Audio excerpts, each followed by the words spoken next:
Goalkeepers nervous, strikers they'll deliver. Crowd roars erupted, you can feel the quake. 80,000 voices.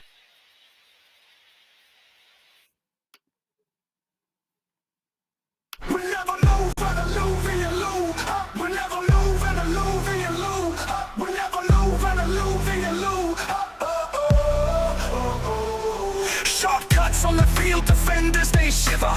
Goalkeepers nervous, strikers they'll deliver. Crowd roars erupted, you can feel the quake. 80,000 voices. Hello everybody, how you doing, and welcome to the show. So we're getting ever closely to the Super Eagles versus Rwanda game that we played on Saturday. So how are you feeling about it? The question is, are the Super Eagles ready? Are they ready for the tournament? Are they ready for the game? Are they set to go? What do we expect in those games? Are we expecting the Super Eagles to win that game? Personal opinions, really welcome. I'd like to know what you think. So let's dive straight in. Now, if we're going to go by what former Nigerian international durag wearing, beard twisting Sam Soje had to say, then probably Nigeria should see themselves as ready. Nigeria should be ready to go into those games, go into the game and win, because according to what he said, Nigeria, indeed are the giant of Africa and should show themselves, that way. So, in the manner of speaking, I kind of agree with him in a way.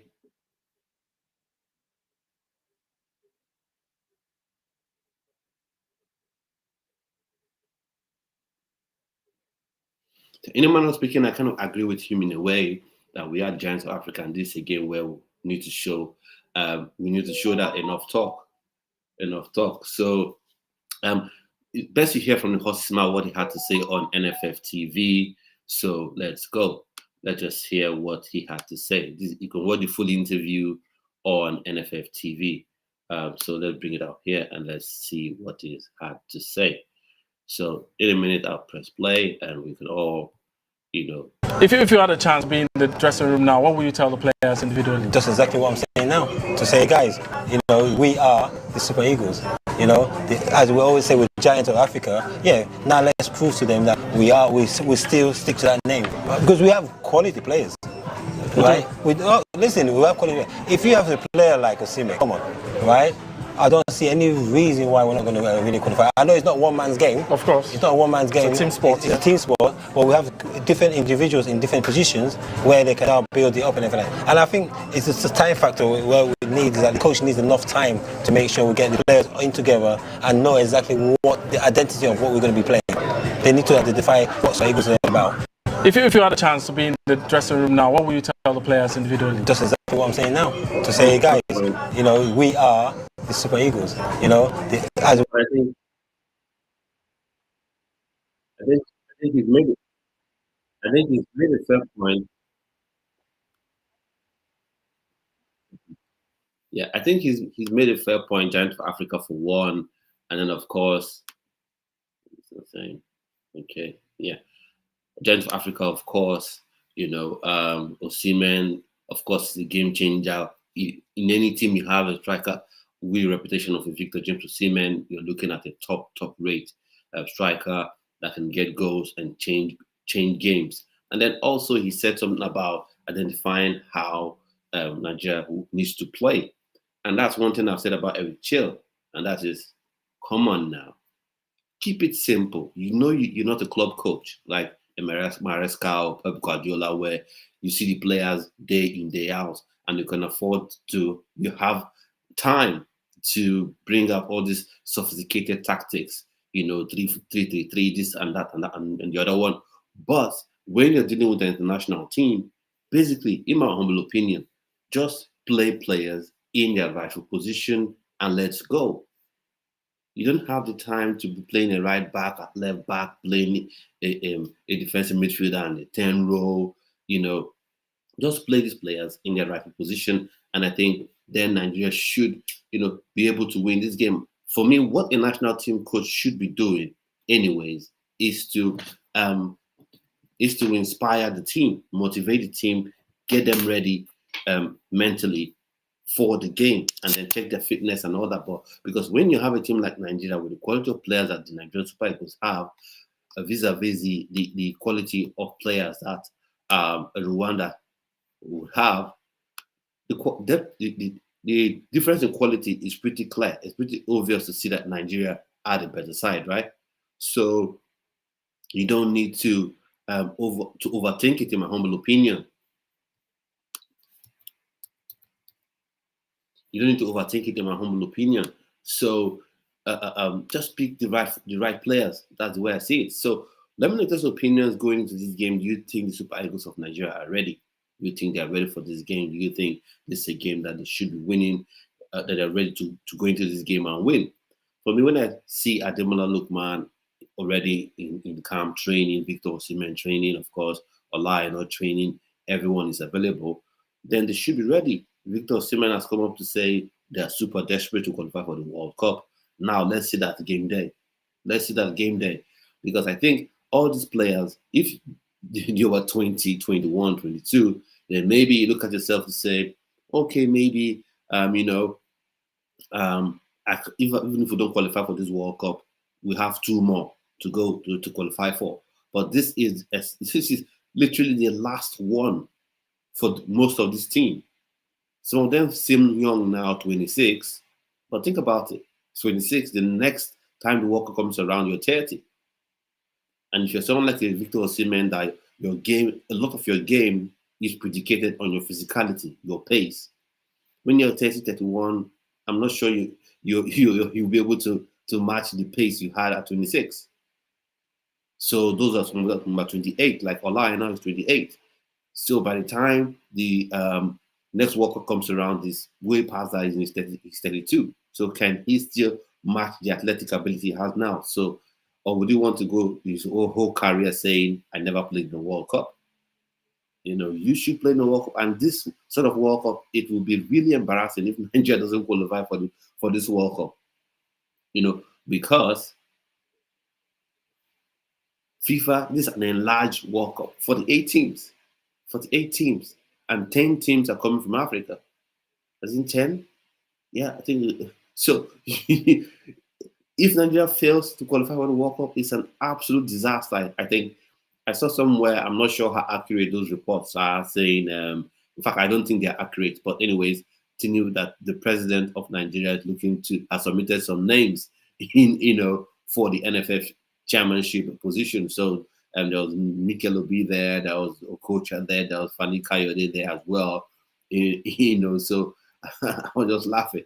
First off, that's one sure way to get Nigeria banned, from FIFA competition, because FIFA usually doesn't like, or rather frowns at political interference in sports, in sports and football. So that's not going to even happen. But just thinking about it, for me, if Nigeria fails to qualify for this tournament, I think they all should be sacked.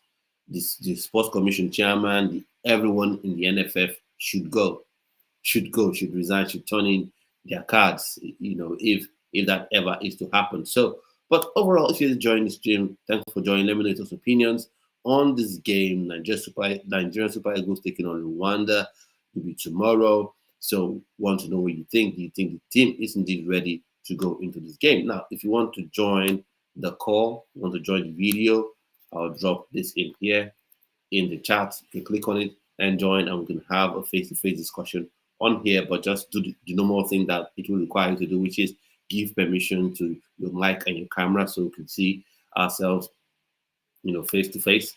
But even if you want to have your cameras off, that's fine. And then I think it's only fair for us to remind ourselves of the group standing of Group C, where Nigeria, find ourselves. So I'll just share my screen in a minute and let's have a look. Let's remind ourselves of where we are.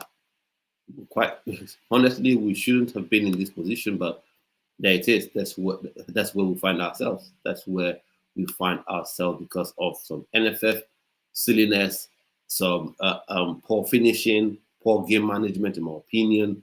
So you see, there is South Africa, top of the group, 13 points, 6 points ahead of Nigeria. You've got Rwanda in second position, and that's why you have to go into this game winning this game. If Nigeria can win Rwanda, then instantly you push yourself to the top three, because Benin Republic can always win their game, so you can legislate for them winning or losing, but at least you can guarantee yourself that you're in the top four.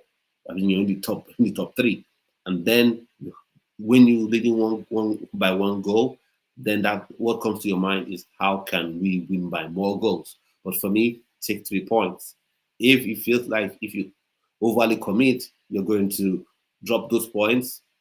Be old school, be tough to beat, be difficult to break down. Take your 3 points, go off, and then go against South Africa, get your 3 points there, and then you re-strategize for the upcoming fixtures, because Nigeria cannot afford to drop any points. I repeat it, Nigeria cannot afford to drop any points.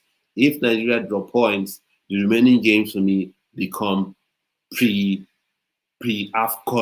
preparation games. That's what I'll see them as. I won't see them as World Cup qualifiers, in my humble opinion. So I want to know some opinions on this. What you think about this team? What you think about the players? What sort of starting lineup you think Eric Chill would adopt? And I know in previous videos I've looked at different sort of tactical set of different formations.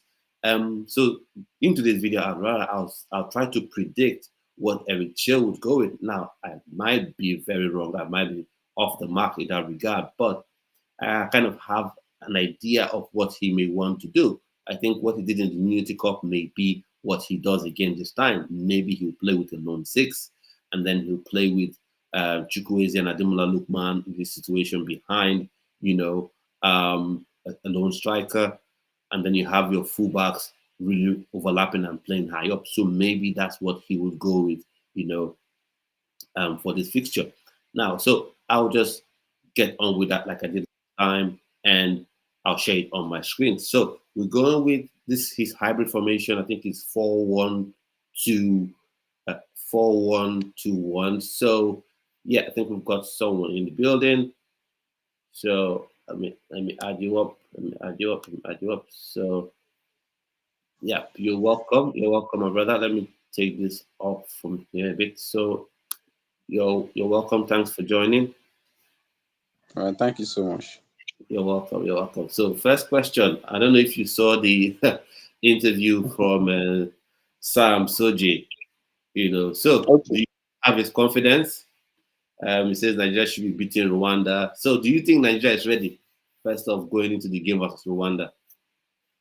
Yes, Nigeria is ready because it's a well-needed win, not even a draw.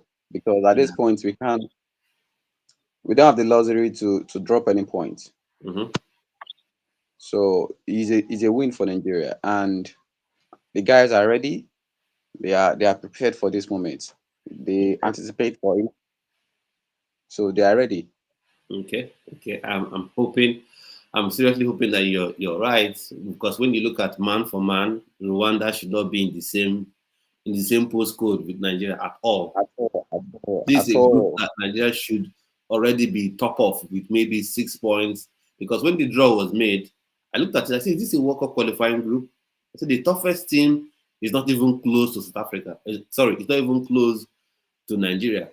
But I think the NFF, the way they approach the whole thing, delaying coaches we are going to appoint, got interim manager. Yeah. Sorry, the thing is, the coaching. So coaching has caused so many problems, so many setbacks to the Nigerian Super Eagles, starting from failure to see the right coach that will prepare them for that World Cup qualifier. Because Nigeria win first win in that qualifier. Is it a fair win or draw? No, it was a draw. It was a draw. The only one we've gotten, I think, it's against Rwanda. I think that's the only one we kind of got. Rwanda. Yeah. Yes. Rwanda. Under Eric Chill. And this is tomorrow. they are facing Rwanda again, which is going to be the first of the return leg. Yeah. Yes, and at this point, all the games Nigeria is going to play in this September should be a win, because with that win, we are going to have a confidence, yes, that we are ready for the World Cup next year. Yeah. But without that, I'm so sorry, Nigeria is going to bar out of that World Cup qualifier. Yeah. Yes, with this, Yeah. and it's So going to be a very big shame on us. okay. Yeah. For me, the way I look at it like this, like you made some very fine points. The way I look at it, I say if Nigeria, for any reason whatsoever, draws against Rwanda or draws against South Africa, for me, the next games become not preseason, preparatory games for AFCON. That's the way I see it. And I Yes, think these players should be extra motivated because they are not that young, but in a way they're not young. And I've said it previously in this video because look at most of them from 28, 27, 26, which means by the next World Cup, they won't be available to play. At least at most of all. them, because he'll be 32. As for Chus Ekong, down is done. Maybe by then he would have been a coach for somewhere, but to play, I don't think he'll play. Now, I've seen the information you put up on text, and I said we've got beef Yes. on that formation. I will share it here. I'll share that formation Okay. here, and let us. There's one area I have beef with you with respect to that formation. So, I mean, selection information for me, I agree with you on it, but let's let me go here and then I would share this one and I will bring this up here. So I think yeah. So let me bring it up here and then we'll look at it after, and I'll take it off when it comes off. So this is the formation you have gone with. I think it's a 4-3-3, right? So for me, Olaino, of course, Olaino must start. Is only there's no argument about that. Brighton Sai Samuel is decent, but there are levels to things. Ekong and Yeah. Basi, okay, that's fair enough. As for left back, I'm not concerned because either whichever one you play for me, I think works well. Bruno Yemachi or Felix Agu, although I think Felix Agu is better on his weaker foot as well. So if he starts, no problem for me. Rafa Yeah. Yedika, okay, that's fine with me. It will be. I have my question marks about him, but if it's in a midfield trial, that would also work well. Simon Moses, I would prefer Chukwueze, but okay, fine for him to start. Osimhen, good, man, good. But for me, where I have an issue is Ndidi. That's where I have an issue. So, are you looking to play Ndidi as a lone six ahead of the back four, or you're looking at him where a situation where he will need to press the ball and progress the ball and things like that? So let me take this up so that we can be on the screen Okay. in proper way. Okay. Who is the particular player you're referring to? Indeed, Wilfred Ndidi. Wilfred Ndidi. Mm-hmm. Though I was contemplating regarding his position also, because now Wilfred Ndidi has, if not two or three replacements already in the Super Mm-hmm. Eagles. Yeah. But yes, it's well known to everybody. We have Oyeka is there, Frank Mm-hmm. Oyenka. Mm-hmm. We have Onyedika also. Onyedika is playing that place very well.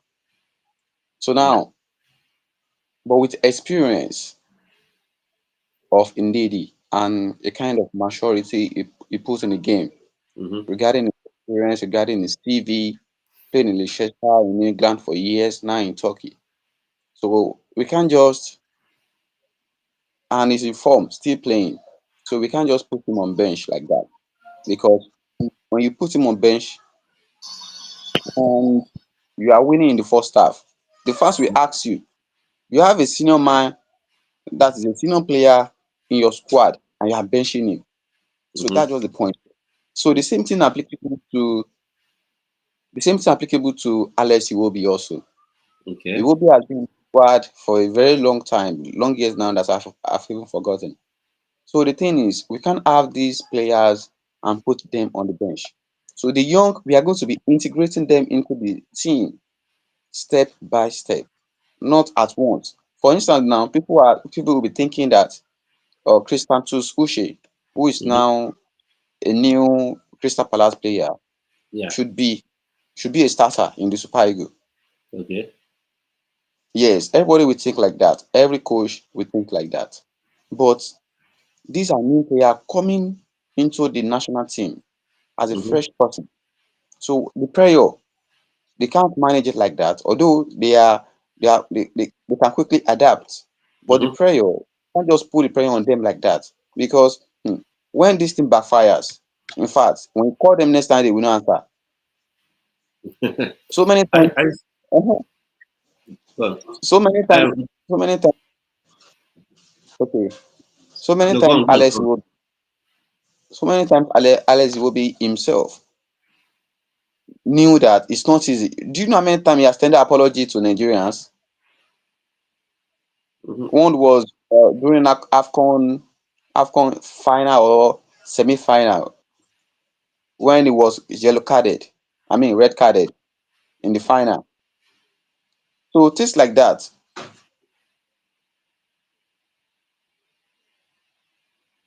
Yeah, you think you're Assuming frozen. the champion of their own. But now we that's going to do for Christian Tuesday and any other prospect that is in the squad. It's correct. So Okay. that's my So Master, I see the point you make to some extent, but for me, the way I see things sometimes is what style of football does this manager want to play? What is his philosophy, right? If his philosophy is like Klopp, gung ho, high pressing, high energy, let's be in their faces, then the likes of it will be the good thing about him is that he will try. You know, he will try. He will want to do it. Not like some players that will feel like bosses and just stroll around. He will want to do it. But the on the flip side of it is that he will expire. He will expire. You will see him on the pitch that he's trying, he's doing his best to do what the manager wants, but he's gassed out. And in Didi, for me, I feel like in Didi somebody right now his athleticism, his athletic ability is not really that high for that's why super intense, super intense sort of play. And that's why I say, how do you want to play him? For me, I think if you're playing him, say typical six, sit in front of the back four, protect it, don't bomb forward so much, don't play with the high line so much, then fine, I think it can work. But if you want him to play with that high line, that Eric Chill, that seems to be what every modern manager, not just Eric Chill, what every modern manager wants to do now. High pressing, squeeze opponent in their own box. And I enjoy it. I enjoy that kind of football, if I'm honest. But if you have people that don't have that physical ability to match it up, then it becomes a bit of a challenge because you're playing with the highlight with Ndidi. Anybody that goes behind him and you have a fast forward or winger, then I just feel like it could be an issue, in my opinion. But then again, and Kuzas Uche is someone that we are seeing with Getafe that he can go two ways, right? He can really defend, he can press, and he can get goals from midfield. So that's why I look at it and say maybe he should start. But I get the point of integrating players slowly, gradually into the team. But when I just look at it, for me, the way I see football is you can win differently. You can play with with two banks of four. That is your midfield four, your defenders as their four, and then defend, counter, and hit on the counter. You can play tiki taka, pass, pass, pass, pass, pass, pass, pass. You can play high pressing, squeeze the opponent in their own half. Yeah, but you must need players, that have that what is it called? That have that ability to match how you want to play. Then I like to come back, but as you come back to that, there's also something I want to ask. Yesterday, I said this had with someone on the show yesterday. We had a discussion about the issue of a ball playing six in Nigeria. What do you think about it? Because for me, I feel like that's one thing we really lack. So if you want to come back to what I said, then you talk about that issue. Okay, thank you so much regarding that topic. A ball playing six. Yeah. So now, if you are talking about ball playing six, then we are going to make example to somebody like Jorginho, right? Mm-hmm. Yeah. Mm-hmm. The junior Yes, Vitinha, those type, yeah. yes, exactly. So Wilfred Inidi also, we have seen what he did in how he plays in Leicester. If you watch him closely, you will be. I mean, Ndidi is also a ball playing six. Okay. He's a great passer because being a six, you must be a good passer and you must be a good marker. Ndidi has these all the attributes, all the attributes, but form at a time is going to be degrading based on age. Mm-hmm. Mm-hmm. So we can't start sideline that. And regarding this Christian to Sushi, Mm-hmm. I see many people misprofiling him True. as a leader. Okay. Because if you watch him closely in Getafe, he succeeded most being a supporting striker than a midfielder. Yes, he plays as a midfielder. Sometimes when they need midfielder, when they have an XX forward, Mm-hmm. so they use him in the midfield. But most time you see his name in the news, then go and check where he plays that day. He plays as a supporting striker or a striker. So For now, me, if we are going to, yes, yeah. For if we me, are going to, continue, continue. all right, Go ahead. if we are going to agree that Ushe is a midfielder, then we are going to know that yes, he's a midfielder. And if we are going to agree that we are going to play him as a striker, yes, we are going to know that he's going to be a striker. So this decision now lies with Eric Chale. Mm-hmm. So he's the one now who has the final decision on where Ushe will play. So if you want to use Ushe, and I don't even see Ushe as a six. Ushe can play as a box to box midfielder, Yeah. also as an attacking midfielder, because he have the attacking prowess. Yeah. The way I see Uche, right? Sorry to interrupt. The way I see Uche is this. Uche for me, that's the beauty of football, right? It's subjective. People Yes. have their opinions on where players. I don't see him as a striker, and I think if he is as a striker, he will be a very average striker, in my opinion, because being a striker is beyond goal scoring. People may say, "Oh, but that's the main thing of a striker." Of course, that's the main function of a striker, but when it comes to that instinct, there's an instinct that a striker has that even if you have the winger that scores 20 goals a season, they don't have those kind of instincts, right? And I feel like there's somebody I remember, Frank Lampard. Frank Lampard, of course, he didn't have the athletic ability of Chris Santos, but he used to score every season, he would average 20 goals a season. But he was not a striker. I think for me to get the best out of Chris Santos is tell him that, yeah, you're a midfielder, but you're not just a midfielder that will stand, and just be at a spot or just move in that midfield. But you can go two ways. You can go from that midfield, push, press, make late runs into the box, and then score. And that's why when I think Crystal Palace has completed the signing, I did a very long, long, long, long, long. I don't know if you've seen that video. It was a super long stream. I did that. It was for the whole transfer deadline day. From the 8 or so till about 7 p.m. It's a very long one. So I don't think anybody can go back and watch that. But if anybody has the opportunity, you can watch the bits and parts of it. So I was super happy that Oliver Glasner got him at Crystal Palace. And I'm saying this because I want you to give your opinion on the different transfers to Premier League. What do you think about them?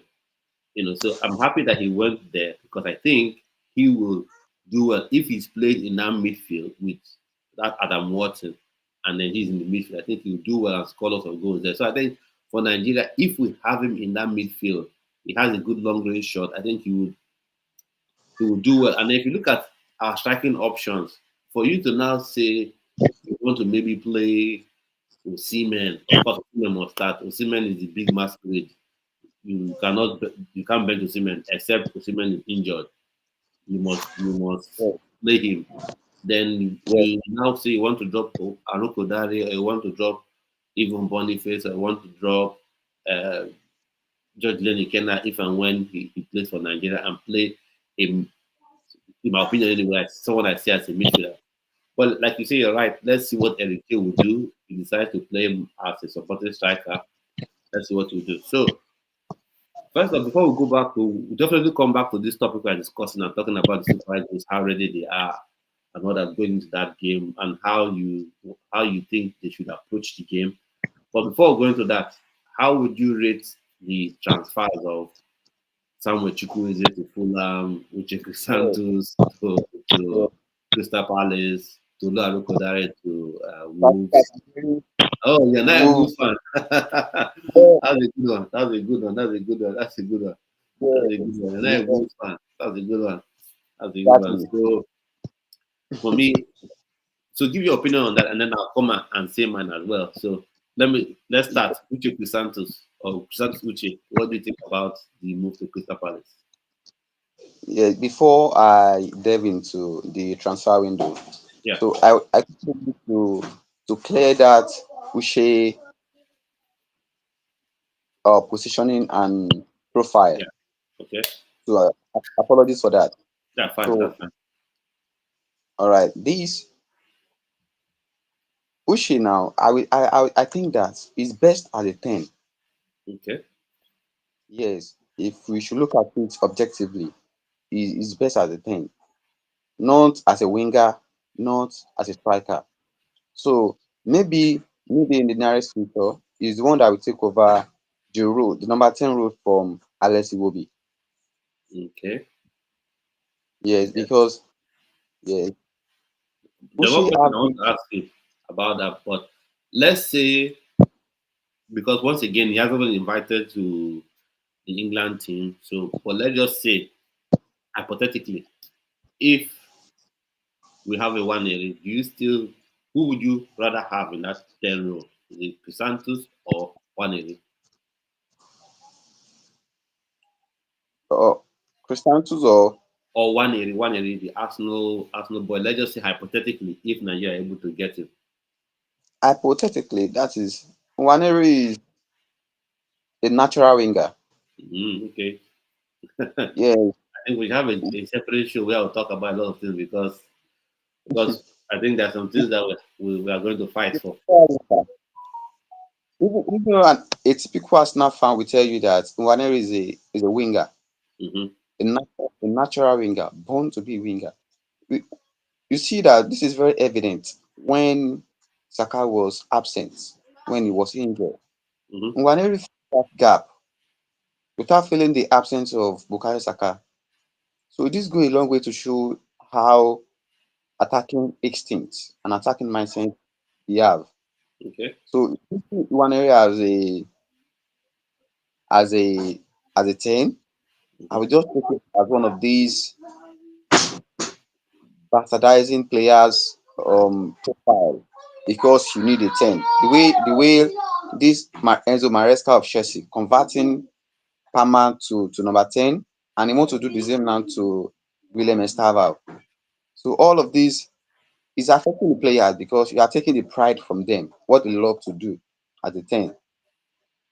Okay. So when we have all these natural things, yes, we have this natural thing that yes, when you see them, you are going to know that yes, this person is a 10. Mm-hmm. Okay. We have the like of oh, Mata, Juamata. Juamata wasn't a winger; he Mm-hmm. plays as a 10, and I'm sure that he never tested anything like playing in the flank before. So don't let us digress. So now, Okay. Uche I see him as a 10 because his profile. his profile is so much of a 10 Mm-hmm. because of his attacking instinct and aggressiveness and ability to hold ball and pass. Mm-hmm. So we can't use Kushe as a six. Okay. Why? Because it's like we are abusing his strength and ability. Yeah. Yes. So we'll, Kushe, we'll, Kushe, we'll come back to that because there are several points I want to make. There are several players that I've seen that, because for me there are different ways to play. There are different ways to play six, right? So, but I know, let's not digress too much. Let's talk about these different transfers because I wanted to bring names like Redondo was all a right. six, but Redondo. But anyway, let's keep that aside for now. So, what do you think of the transfers? How do The you rate transfer let's start with Uche. How do you rate his move to Crystal Palace? is a 10/10. Okay, good, good one. I agree with you on that one. Is a 10/10 because Kushe will give Crystal Palace the energy. It will bolster their midfield and their offense at the same time. Mhm. It's a big powerhouse.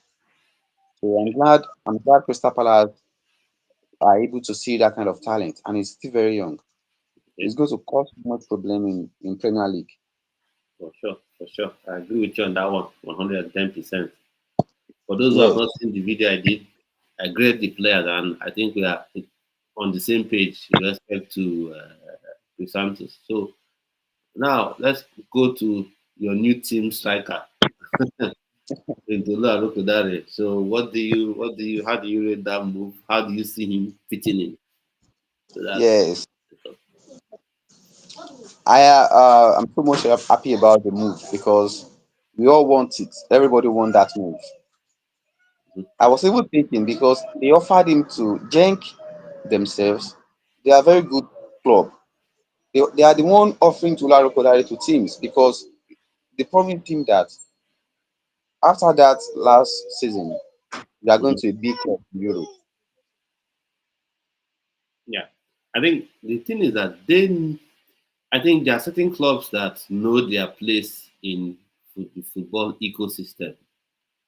So I think Genk, they understand that they are, due respect to them, that they are selling club. That at every each point, I think his camera is frozen, with of issues. So I think when I'll check back to see what has happened to it, and I'll bring him back on. So just following up what he said, I think clubs that know where they are, they know that they're selling club, and at some point they need to sell off when they sign players maybe from a Scandinavian league, or they sign players directly from the Nigerian league. They know they'll have to sell their best assets. So Todaro Kodare, they needed to sell him, and they wanted to preserve his sort of value and make sure he didn't pick up any injuries and things like that. So they kept him up, they preserved him and made sure they sold him to Wolverhampton Wanderers. So I think for me that was a good move for them. I rate that as an A+ because he goes in there, and the way they are set up, I think he will really shine. Whether they play 3-4-3 or a 5-3-2, where he will have to play with maybe Strand Larsen in the attack to go have a two-man pairing in the attack. I think that would also work well with Wolves. So for me, I rate that. I gave it an A+. And my brother was also saying that he rates that transfer highly. So when he joins up, hopefully he joins back. He joins back. We will go on to talk about, hear what he has to say fully about that transfer. And then the next one for me is Samuel Chukwueze, joining Fulham from AC Milan on loan. I think Fulham have an option to buy. I think that's a good move as well, for them. Because I think he has all the tools to succeed in the Premier League. He's got pace, he can be direct, he's got the skill. I'm just hoping that he doesn't have crazy injuries, in my opinion. So I think he will be a good one for Fulham. And they've also got a Brazilian winger, Kevin. So it's good that these players have made this move. Tolaro Kodare, Uche Crisantos, Tolaro Kodare, as well as you have Victor Boniface that made his move to Werder Bremen. And for me, one point why I was so anxious was I wanted them to make this move so that when these World Cup qualifiers come around, like we're going to play Rwanda, Nigerian Super Eagles will be playing against Rwanda come this Saturday, that's tomorrow. I was wanting everybody to have their head in the right place, not to be thinking about their future and have that all sorted out. So I'm happy that one is done. So even the move to Victor Boniface to Werder Bremen, super happy about that one, that it went well, brilliant with that one. So all the transfers sort of were what I wanted. So I know it is not here, but when you're talking about a six, for me, there are different ways to play six. You have guys that they just play the ball out, they just pass the ball. You have others that sit in front of the back four, defend properly, win balls, and give the ball off to more technically gifted players, right? Then you have others that can get the ball, be dynamic on the ball, push the ball, and even occupy more advanced spaces, like Redondo. Redondo, as a former Real Madrid player, was a six, but he was so good on the ball, so dynamic on the ball, that he could get the ball from that deep line playmaker role, from that central defensive midfield role, and appear in the opponent's half. Sometimes you pop up on the flank, on the left flank, then you pop up on the right flank, being dynamic. So it's not just a question of because sometimes I think I'm not saying that what he's saying, but I think some people feel like if you're a six, you just sit in front of the back four. I think the six can do a lot of things, and you can be on the ball a lot, like we saw with Vitinha. Vitinha is always on the ball, is always even very close to the opposition's half, but that'll be a different discussion for another day. So for me, I think going into this game, like I said in previous videos, we have to be aggressive. The Nigerian Super Eagles have to be aggressive in these games. You don't want to see any slow start. You have to start, with be positive on the ball, pen the Rwandan team in their own halves, take away their confidence, take away their belief. And how do you do that? Is when you squeeze them up. But when you begin to be slow on the ball, you're tepid on the ball, they begin to grow in confidence. And that's football. Football is psychological. You may say we have better players. You may say Nigeria has better players, than Rwanda. And you're right. But once you allow these Rwandan players to begin to feel confident in themselves, to begin to feel like we have a chance. And how would they feel that way? It's when you're not creating chances. It's when you're very slow. It's when you're slow to the second ball. You lose 50-50s. You don't press as you should press. Then the Rwandan team will look at themselves and say, come on now. They are mortals like us. We should be able to win these guys. They're not even serious. 30 minutes in, it's still 0-0. They begin to have confidence whilst they begin to be the Super Eagles from Nigeria become desperate. So for me, I just feel like starting on the front foot is super, super important, in my opinion. So super, super important in my own opinion.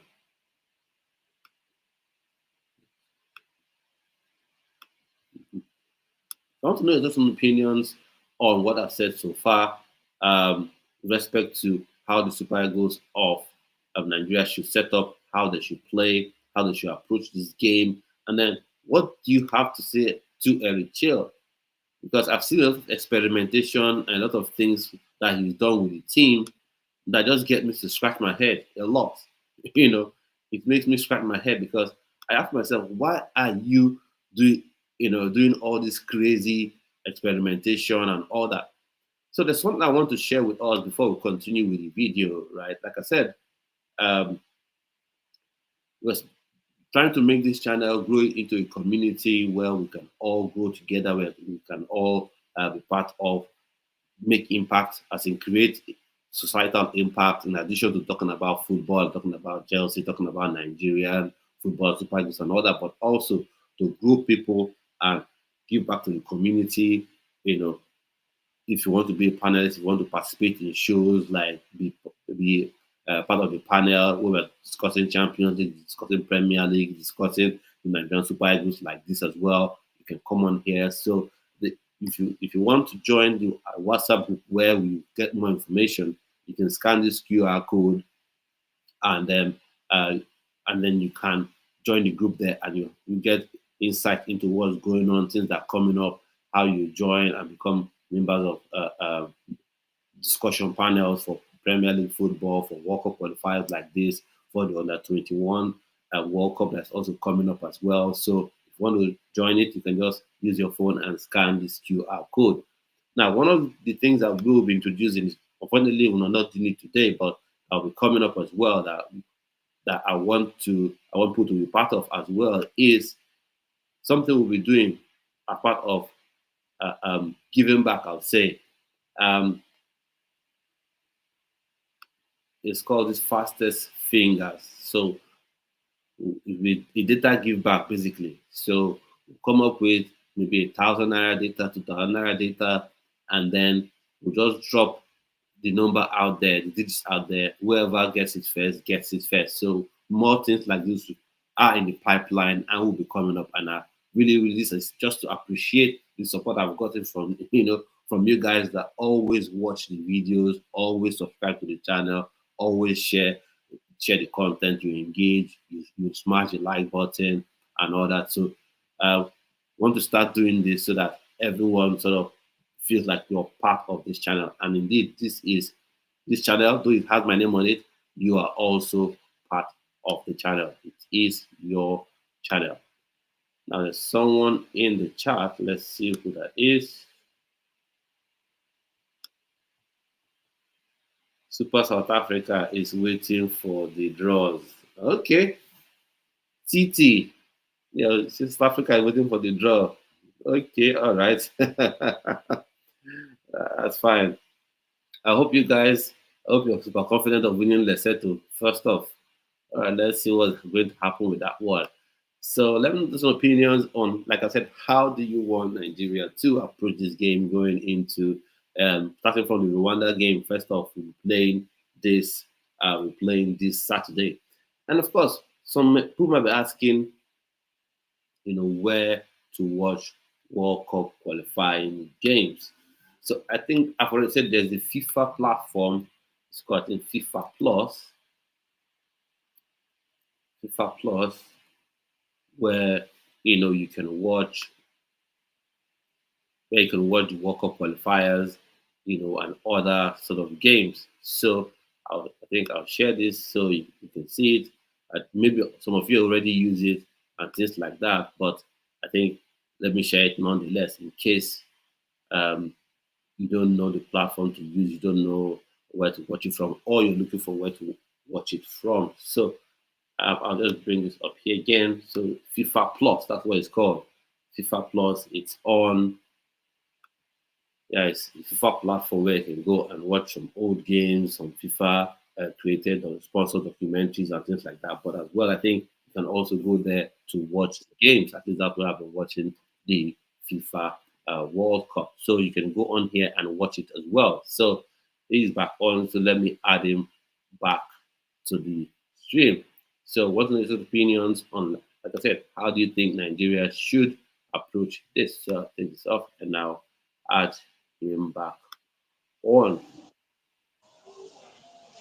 So you're welcome. Sorry, I think maybe network issues or something like that. Yes, apologies for that. So sorry. Okay, no problem. That's fine. So, okay, we talked about Uche Crisantes. We agree on that one. And then Tulalu Kudari, we are talking about the club have one, that gang. We are open to selling him and letting him go. So you can continue from there. I think that's the point you are making. Okay. About Tulalu Kudari. Yes, they offered him to West Ham so many times. So no substantial offer returned from West Ham and no bid. So until Wolves did the magic and get him unknowingly to everybody, it was a surprise. So Tolu Arukodare is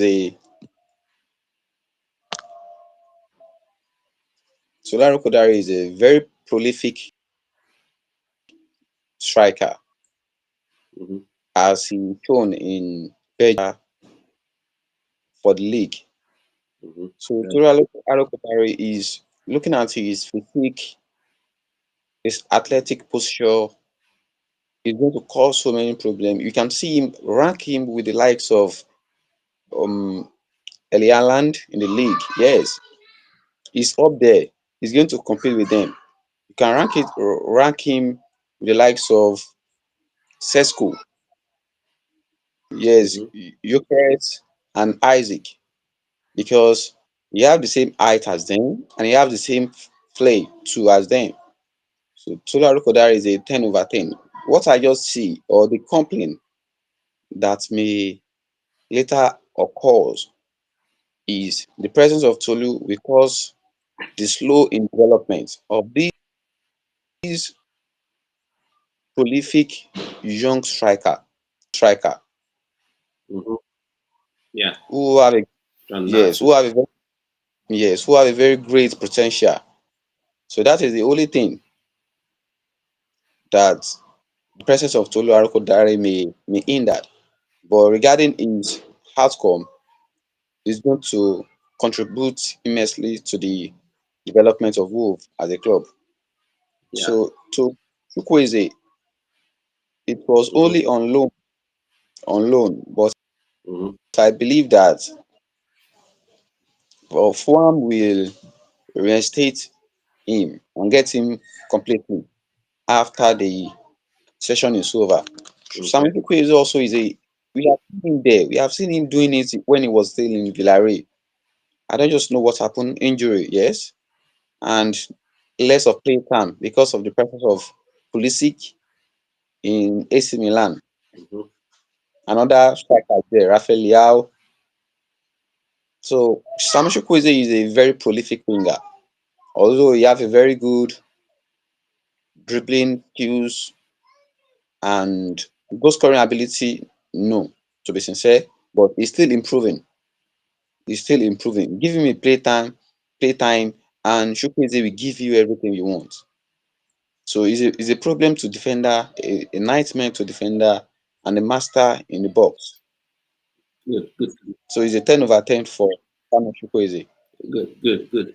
I kind of agree with that. But one point I wanted to make for the Wolves, with respect to that Rokoda moving to Wolves, I think sometimes Wolves they play with if they play 5-3-2, so they play with two wing backs.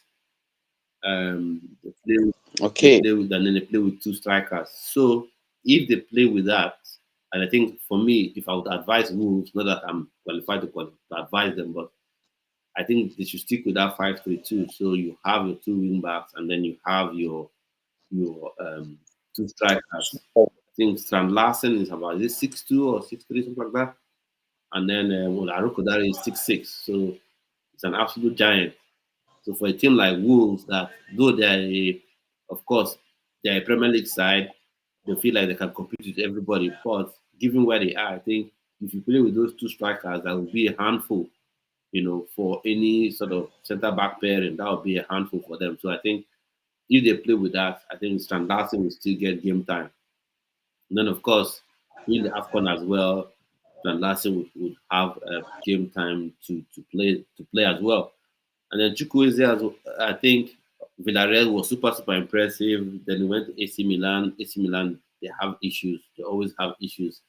So, but I think he will do well, and it's not the burden of that's it creating or wing play isn't on him alone. You've got the Brazilian Kevin that will be playing on the opposite wing. You've got him on the right, and of course he will be there, so that would help him settle down quicker to English life and then the Premier League as well. So in that regard, I think he will be fine at the end of the day, and he may end up being signed on a permanent deal. That they may end up taking the option because they have an option, I think, Fulham to make it permanent from the end of the at the end of the season. Now I want to ask you now more on Nigerian issue. So, how do you think Nigeria should approach this game? Starting approach the qualifiers, starting with this game versus Rwanda. How do you feel it should be approached? Okay, thank you. Um, psychologically, I want them to see Rwanda as a threat, Mm-hmm. a big threat. Because if you keep that's one thing that is affecting the whole of the Super Eagles over and over again. We see other team from other country as a country or a national team we can just beat like that. So they approach them with such leniency that even though without playing anything, I'm a no one now. Yes, that's what they will say. We are going to beat them, Mm-hmm. even though without saying it, without doing so much, putting so much effort, we are going to beat them. No, I'm listening to you. I'm just trying to send something. So we shouldn't underrate them. Mm-hmm. We should see them as So, a threat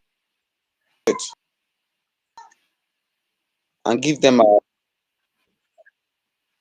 the whole of Nigeria media now. They are against this Eric Shelley's style, to be sincere. We don't fully agree with his style, a play style. If you try to look at Ogala Media on Twitter mm-hmm. also, who is a prominent journalist and now a director to shooting pass in the MPFL. So Mm-hmm. sometimes it makes a sarcasm that he used to make some sarcasm that Eric Shelley diamond formation is not given. Yes, it's not given, it's not be prolific. So and to be fair, that's the truth. So Eric Shelley is inconsistent with his formation as if you don't know what formation to use. Today you will use back four, tomorrow you will use back three, and no consistency. You can't even predict what he will use. And Nigeria, right from onset, Nigeria excelled mostly on 4-3-3. Quote me wrong. They excel mostly Yeah. 4-3 on 4-3-3. So if you can go back to this 4-3-3, we are going to play four defenders, three midfielders as always forward. We have the person of Ademola Lookman now there. They have Moses Simon there. Samuel Chukwueze have not been having a playtime, so we can just put him in the bench. He's going to be a super sub. Then we are good to go. I, I don't say nothing. We should beat Rwanda nothing less than 3 or 4-0. Yeah. 3 or 4. I agree with you. I agree with you in sorry for cutting you off. I'm sorry. Apologies in that regard. I agree with you. Nigeria's football has always been wing play reliant. Like wing play, that's been Nigeria's football. The USA 94, the Tunisia 94, you know, teams, Finidi George on one side, Amonike on the other side. So it's all been wing play. Wing play has always been it.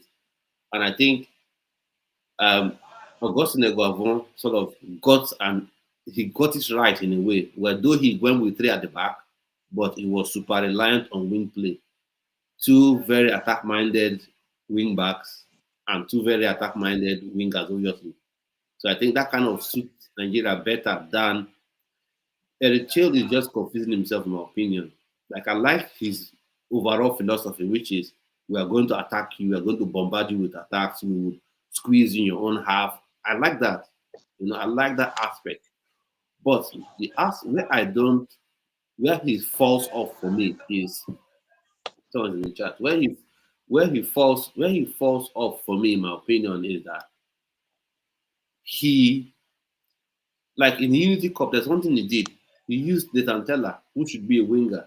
He used Samuel Chukwueze, who should be a winger, and played them as either tens or 8.5s behind the striker. And I was like, what are you doing?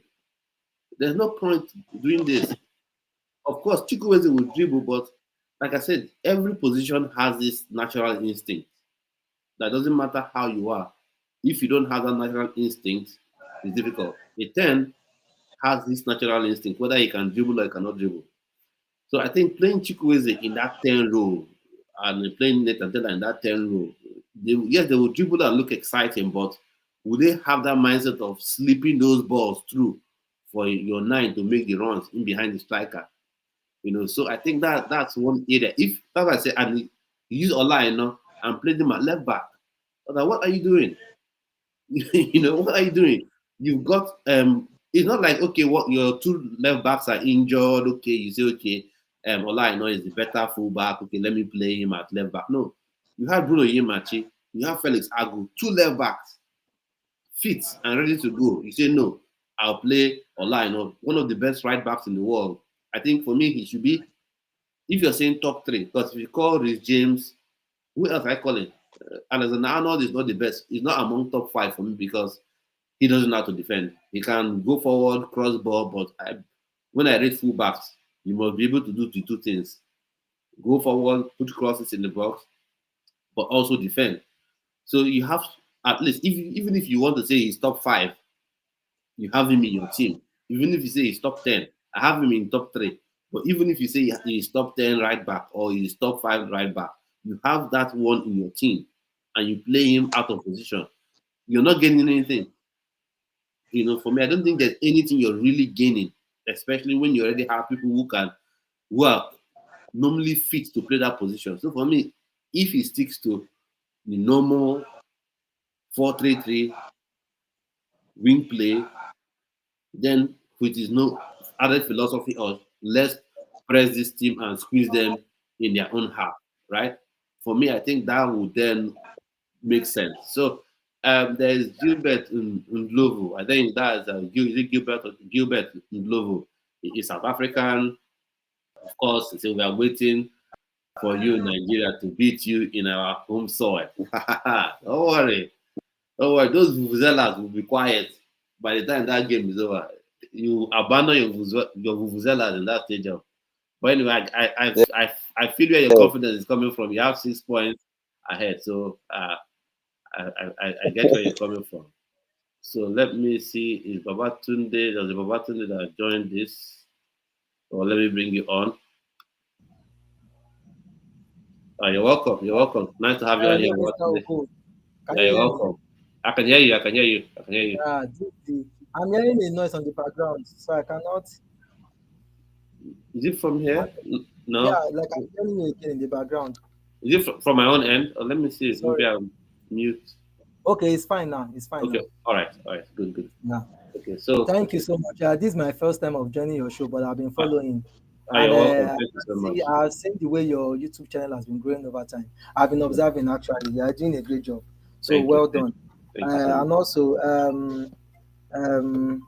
sorry, I had a call. So and also, as I was saying before, I've been following your channel. I follow some other very popular sports channels, Football Fans Tribe, Nigeria FC Podcast, what's it called? Ninja Corner, some other IoT and the Lies. So I follow those guys. I watch and I follow their content. What I want to say is this. I just want to drop my opinion. I think we Nigerians, we have to come out. I had the brother that was speaking before, Nigeria Players News. Yeah, I was listening to him. Yeah, he made very good points, but the truth is that as Nigerians, we have to understand the fact that football has grown over time. Football has developed. We need to tell ourselves the truth. Number one, we cannot compare the Nigeria of 1998, 1980 something to the Nigeria of now. Then our league was okay, our league was good, our league was functioning. Now our league is nothing to write home about. Let's be sincere with us. Let's call a spade a spade. Our league is nothing to write home about. Now we have to rely on foreign-based players to be able to have something tangible in the Super Eagles. Even those that grew from the other 17, like the likes of Victor Osimhen, Samuel Chukwueze, they had to also travel out to go and develop their career and blossom. So we cannot come and start saying some things. For me, Eric Chell, we cannot judge him yet. He has only had 2 competitive games with the Super Eagles. And out of those 2 competitive games, he had 4 points. Whereas if you need the judge that took us to 2 games, was able to pick 1 point. Pesero took us to 2 games, was able to pick 2 points. Now, let us tell ourselves, that was where our problem started from. We cannot start blaming. For me, scoring 4/6 is not a bad score. 4/6 is not a bad score. Yeah, of course, 2/6 is a bad score. 1/6 is a very bad score. But scoring 4/6 is not a bad score. So But we can I throw cannot be. something back at you? Please Sorry, go ahead. let me throw something Go back ahead. at you. Now, obviously, what you said, a lot of the points you've made are valid. Like, first off, the NFF, they boggled the whole thing with not knowing who you wanted to appoint, whether you're going with Pesero or Exactly. you're going to get a new You're coach. You're right. going to Pesero. Pesero mocked about with a lot of the results. You ended up dropping points. Then you went to Finidi. Finidi, for me, I don't think he knew what he wanted to do with the team. Mm-hmm. The team dropped points because the one game, I think that game was it against South Africa. I felt really bad for what's his name, Paul Onuachu. I felt bad for him. Paul Onuachu, 6'7", 6'6" tall striker that you should use as a bouncing board. Play a small striker close to him, put crosses in. He's so powerful that either he will win that ball and score, or to drop off him to the smaller striker like Osimhen or whoever else was available to score. But Paul Onuachu was finding himself in midfield. Yeah, you're right. Looking You're for right. ball in midfield. How do you get the best Yeah, out you're of right. him? So in No, the that truth is regard, that. yeah. Yeah, the No, truth is there's a that. The point I want truth to is make that. and ask you a question Yeah, now, and I'll yeah, put to you now. yeah. So Mm. in that regard, the NFF, they boggled that whole thing. Like, they messed up the whole thing. And then Finidi George, he's not blameless. Loved him at Ajax, Nigerian legend, forever and a day. But he messed things up. Same thing with Jose Pesero. He messed things up with the World Cup qualifiers. Now, for me, of course, if in your 2 games you get a draw and a win, it's not the end of the world. Doesn't mean you're an awful coach. But this is where I have an issue with Eric Chill, right? And I keep the same energy. I have this same feeling towards Maresca. Now, you have one of the best right backs in the world, Olaina. Why do you play him at left back? And it's not like, oh, your left back is injured, you don't have any left back option, and you think about, oh, Brighton Samuel is an okay right back. So since Olaina is your best, he's a better defender, try him there. No, you had 2 left backs fit. You say, no, I will drop them to the bench. I will not look at them. I'll play Olaina. And we know what Olaina's power is. Back and forth on that right-hand side. Whip accurate crosses into the box. And you denied Nigeria all of that. And then you go to the Unity Cup game. He played Nathan Taylor, he played Chukwueze as 10s. Why are you doing that? They are wingers. So this is where I usually have issues with coaches. I'm not saying we have all the Finidis of those, but can you imagine Westerhoff in them days playing Finidi at a 10? You have issues like, what are you doing? The same thing, like I said, I have that same energy for foreign coaches as well. Maresca used Gusto, and plays him as a 6. Like, what are you doing? So doesn't he have some blame, Eric Chell, in terms of his application of the players he has, No, actually, I was still going to come there, honestly. Yeah. Okay, I'm just trying to take it step by step. Yeah. Okay, all right. Eric Chell is not flawless. He has his flaws. Mm-hmm. Now, the truth is that, let's be sincere with ourselves. I don't also like the fact that he plays some players out of position. But when I also look at it from the other perspective, okay, let's look at it together this way. When Pesero was the head coach of the Super Eagles, at the AFCON in 2023, the same thing happened. Pesero dropped Bruno Imachi to the bench. And he kept playing Zaidu Sanusi, even when it was obvious that Zaidu Sanusi was not so okay in the final match. And that final match really pained me because we had many players that were so tired to play that final against Cote d'Ivoire. And that was why we lost that match. Now, even when it was so obvious that Zaidu Sanusi was not at it, he kept Bruno on the bench. Bruno sat on the bench all through that competition. Now, this has happened with, Pesero. It also kind of happened with Finidi because Finidi did not really, even though he stayed there for a very short time, Finidi did not really believe in Bruno. You understand? Then now, Eric Chell came, is doing the same thing. The question we should ask ourselves is that these coaches are the one that sees these players in training. They are the one that assess them in training. Now, I'm not taking off the fact that Pesero plays, that Eric Chell plays players out of position. I'm not saying that, but I'm being particular about the case of Bruno Imachi. Now, and I'm very sure that was why he went for Felix Agu. Because I watched that interview with Omar Katuba where Felix Agu was saying that he was open to playing for Nigeria. And before I knew what was happening, I saw Felix Agu in the Super Eagles. So that means it is very obvious that Eric Chell has been looking for another left back. Don't forget that Zaidu Sanusi is injured with FC Porto, so he was not really active all through last season. It's not that he's just trying to come back to his best. So he has been playing games by games, and their last 2 matches he started, but their last match against Sporting Lisbon, he did not start. He came in from the bench. So because I follow these people, I follow them week in, week out. So what I'm trying to say is that for all the coaches to come in and put Bruno on the bench, there's a reason. They're the one that see them in training. So probably maybe Eric Chell is not so confident in Bruno. He prefers, okay, let me play all I know at right back. At left back, and then play Bright Osai somewhere at right back. And if you watch that match very well, let's be sincere, sentiment apart, Bright Osai was one of our best players on that day. Let's be sincere. Because if you remember the last minute clearance that he made, that would have led to Zimbabwe's second goal. Because as at the time we were looking for a goal, after they equalized 1-1, there was because I still watched that highlight again yesterday night. At the time they were looking for the second goal, there was a last minute clearance that Bright Osai did that would have led to a goal. He went for a sliding tackle, he got the ball, and then he got the ball to go to the corner. For a throw-in. So he was okay in that match. He played a very good game. In fact, he played 90 minutes in that match. So probably the coach does not really trust in Bruno. That's why he does not play him. But I understand the fact that they play some players out of position. For example, at the Unit Cup, he played Chukwueze as number 10. Let's be sincere, against Jamaica. Against Ghana, against Jamaica, Chukwueze was one of our best players in that match. Especially against Jamaica. Chukwueze played very well from that number 10 position. Sometimes you may play players out of position, and then it becomes a good thing. And sometimes it can backfire. So I'm not arguing the fact that he does that. But what I'm saying is that we should not criticize Eric Chell because he has only played 2 competitive matches. Let's wait for him. Let's give him, okay, if he now plays the remaining 4 matches and we don't see results, I'll be one of the first person that will say fire him. But I don't want this narrative of he just came in, he has played 2 games, his formation is bad. Now, my brother was talking Nigerian players news. This is not to attack you, sorry, but you were talking about the fact that we play 4-3-3. I went to check. You can still check online. I'm talking to you. We have only had about 3 coaches that play 4-3-3, apart from maybe those other ones. These present generation coaches, Ladambozo and what's his name, Finidi George, that came the last time that played the 4-3-3.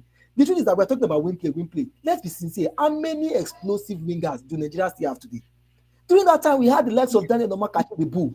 We had very explosive wingers, Agali. We had Utaka. These guys were playing top-notch football. They were very good at playing wing football. No, but now football has evolved. If you try to play on the wing, people will clip your wing. We've done it severally. We played the game we played against what's their name? At the last World Cup qualifier that we lost to Ghana that we drew against Ghana in Abuja.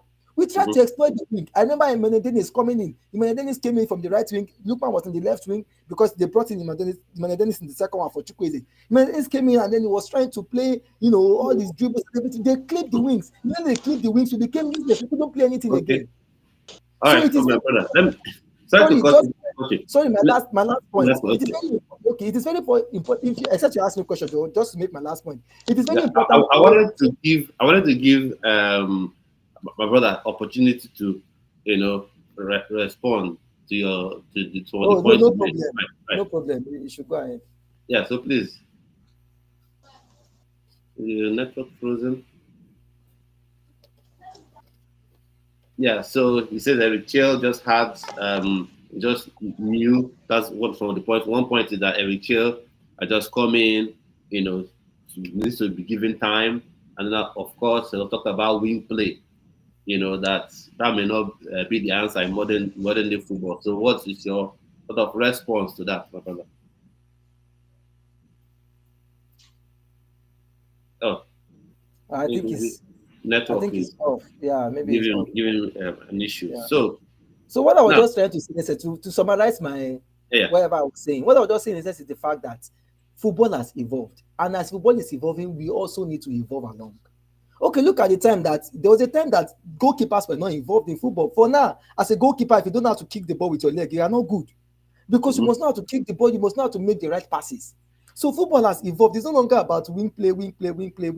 I mean, we need to also evolve along. If wing is not working, we should be able to play through the middle. If Playing through the middle is not working. We should be able to maintain an high press. So I mean, football has evolved, and we have Football has also. evolved, but let me let me put some point back to you, my brother. Really happy with your contribution now. But when you talk about wingers, Nigeria produces wingers. That you see wingers, you see powerful strikers. That is normal. That is like you wake up every day, there's another one. The one place where Nigeria lacks production is that 10 that can be that 10 that can be super fluid on the ball, create chances. That 6 that can make midfield really now. Because for instance, there's Philip Otele, what he's done at Basel, you know, how he plays, his the dynamism of his play. And then of course there's Noah Sternberg, although he's eligible to play for Belgium and Nigeria. So let's see what the NFF can do in that regard.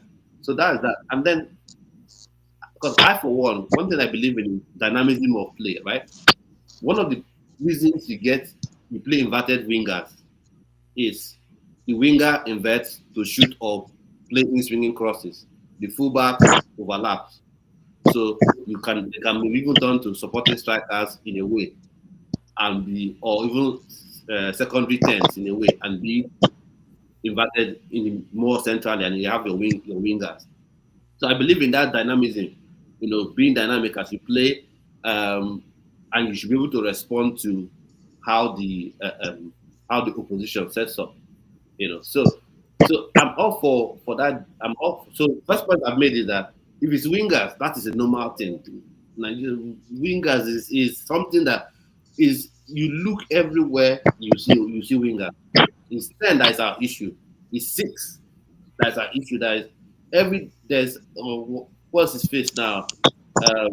Ibrahim Adewale played for If Star, I think. He's got 10 goals in 18 games, right? So we've got players when it comes to that. And of course, although we have all the politics and all that with respect to getting players into the national team and all that, that's a different topic for another day.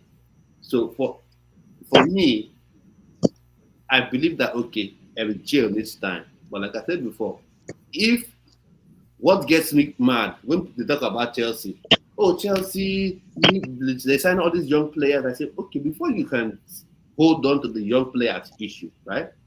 How about you play them in their normal position first?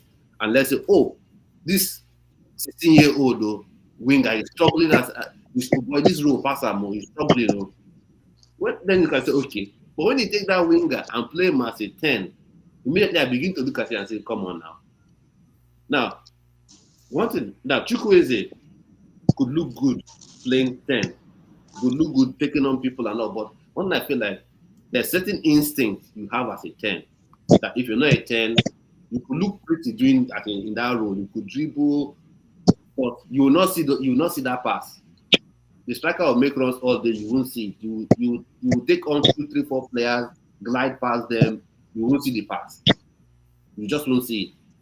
You could be a winger with pace. I mean, a 10 that has pace. If you play on that wing, you will not be able to hold width for the team. So that's just my perspective in terms of what we call it.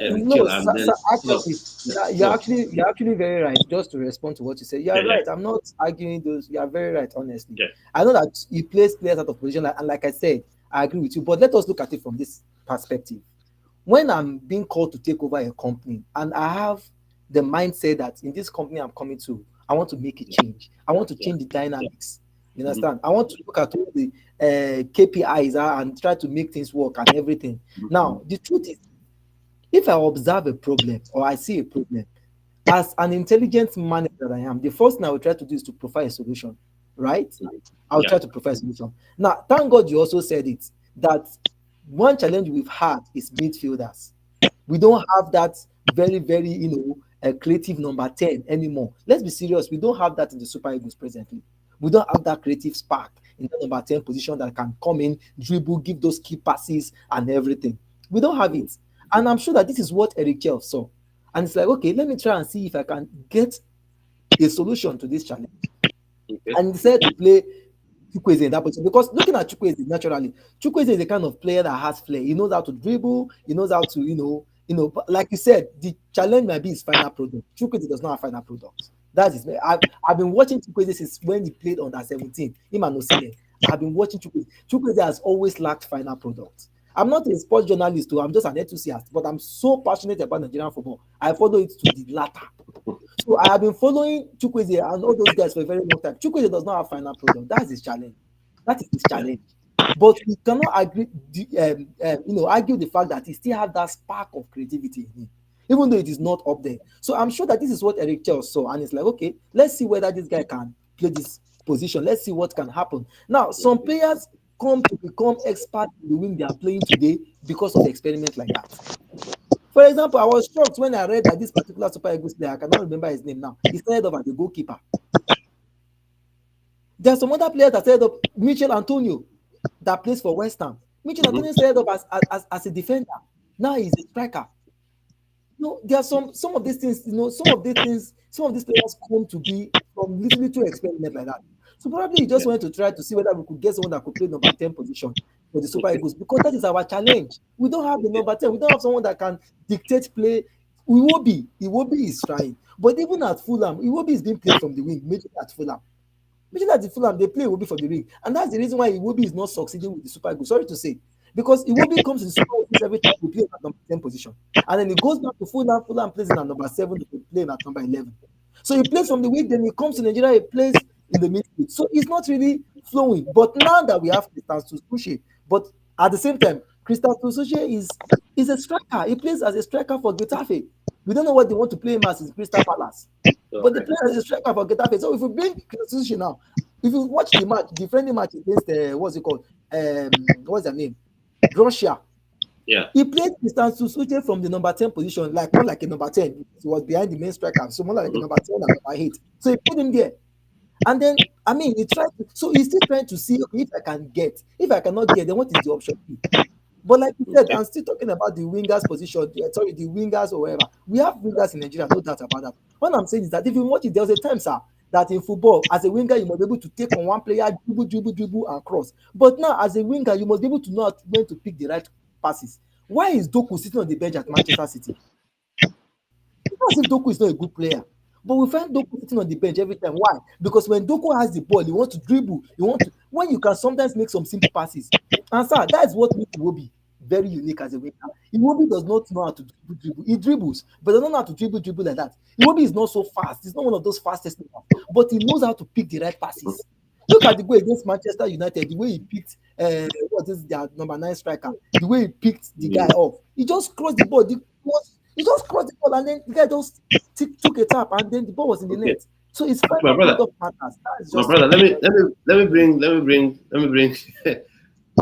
my brother Niger players news. Let me bring my brother in. So you've heard some points Babatunde has made respect to Eric Chell and all that. So just respond. Anyone you want to either attack him on or support him with or agree with him. Just let's hear your own side of things.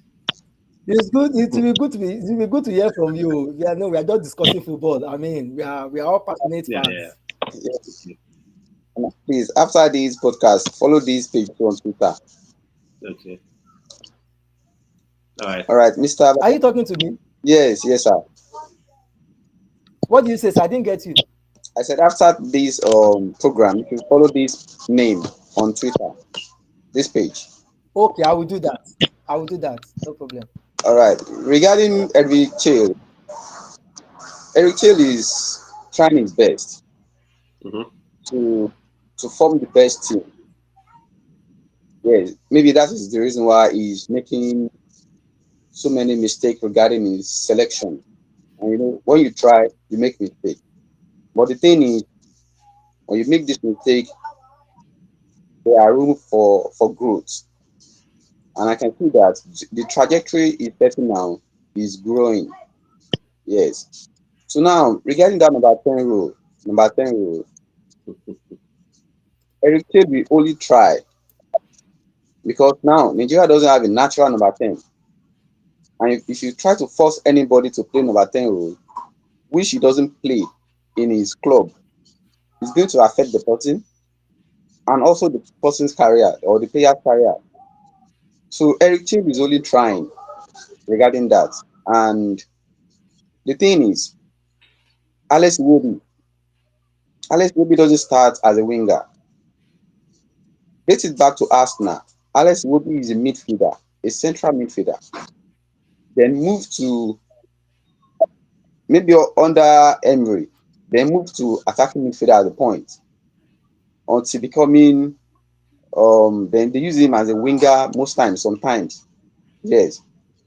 So now Alex Iwobi can also try as a 10. He has been striving as a 10 most times for Nigeria. In fact, Alex Iwobi is our only playmaker. As of for the past 5 years now, Alex Iwobi is the only playmaker we have in the squad. Except only Alex Iwobi, Moses Simon is also trying being the playmaker for the team. Yes, which is he has the highest assist for the Super Eagles now for 2004 and 2003. So our problem is not only number 10. We have so many problems. Number one, fullbacks. Now, thank God that they have integrated the likes of Felix Agu and Bruno Yamashi. Then we have Olaino and Samuel, Bright. Osai Samuel. And these players, they are not the players that we can rely on for the next 3 years. To be sincere with ourselves. Olaino is not a small boy. It's no longer in his prime. Olaino 3 years ago wasn't like this. So all I know is now we need to a replacement for all these players, and this gets the discussion of calling or integrating new players at a point sometimes, but this is not the period. So now Eric Kelly, specifically tomorrow, I'm expecting him to bench Uche, then bring Uche in as a super sub for against Alex Iwobi, which is going to help us in that number 10 role. So that is my point for now. Okay.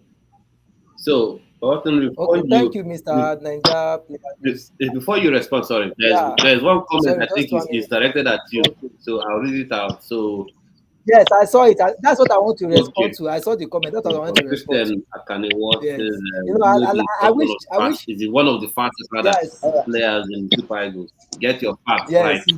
yes. I wish the person can come online so we can talk face to face. You know, football is sweeter when you discuss it face to face. True. I just checked, and you can also check as I'm talking to you. Iwobi is not even one of the fastest 3 players in the Super Eagles. You have the likes of Lookman. Even like is faster than Iwobi. You have Lookman, you have you have Osimhen, you have Moses Simon. These players are faster than Iwobi. And if I say Iwobi is not the fastest player, I don't mean that he's not fast. I'm not saying that he's not fast at all. It doesn't run. No. What I'm saying is that, yeah, I'm with you. Yeah, I can hear you. I can hear you, sir. Please go on. Mr. Babatunde, regarding pace. Okay. Yes, I'm with you. regarding pace. Yeah. I'm saying that your emphasis. I I can see your emphasis is more on pace. That Iwobi is not fast. Okay. Iwobi is not fast.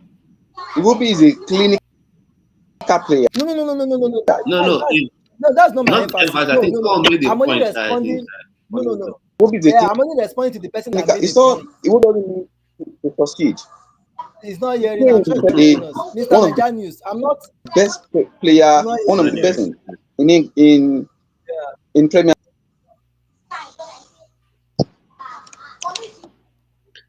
Can you hear me? Mr. Nigerian, can you hear me? Can you hear me at all? Can you hear me? Hello. Can you hear us? I think it's Maybe network. network maybe giving some pushback. So Yeah, I think it's So I network. think you guys are on sort of the same page I can hear because you. you agree about I can hear you. Yeah, of UOB.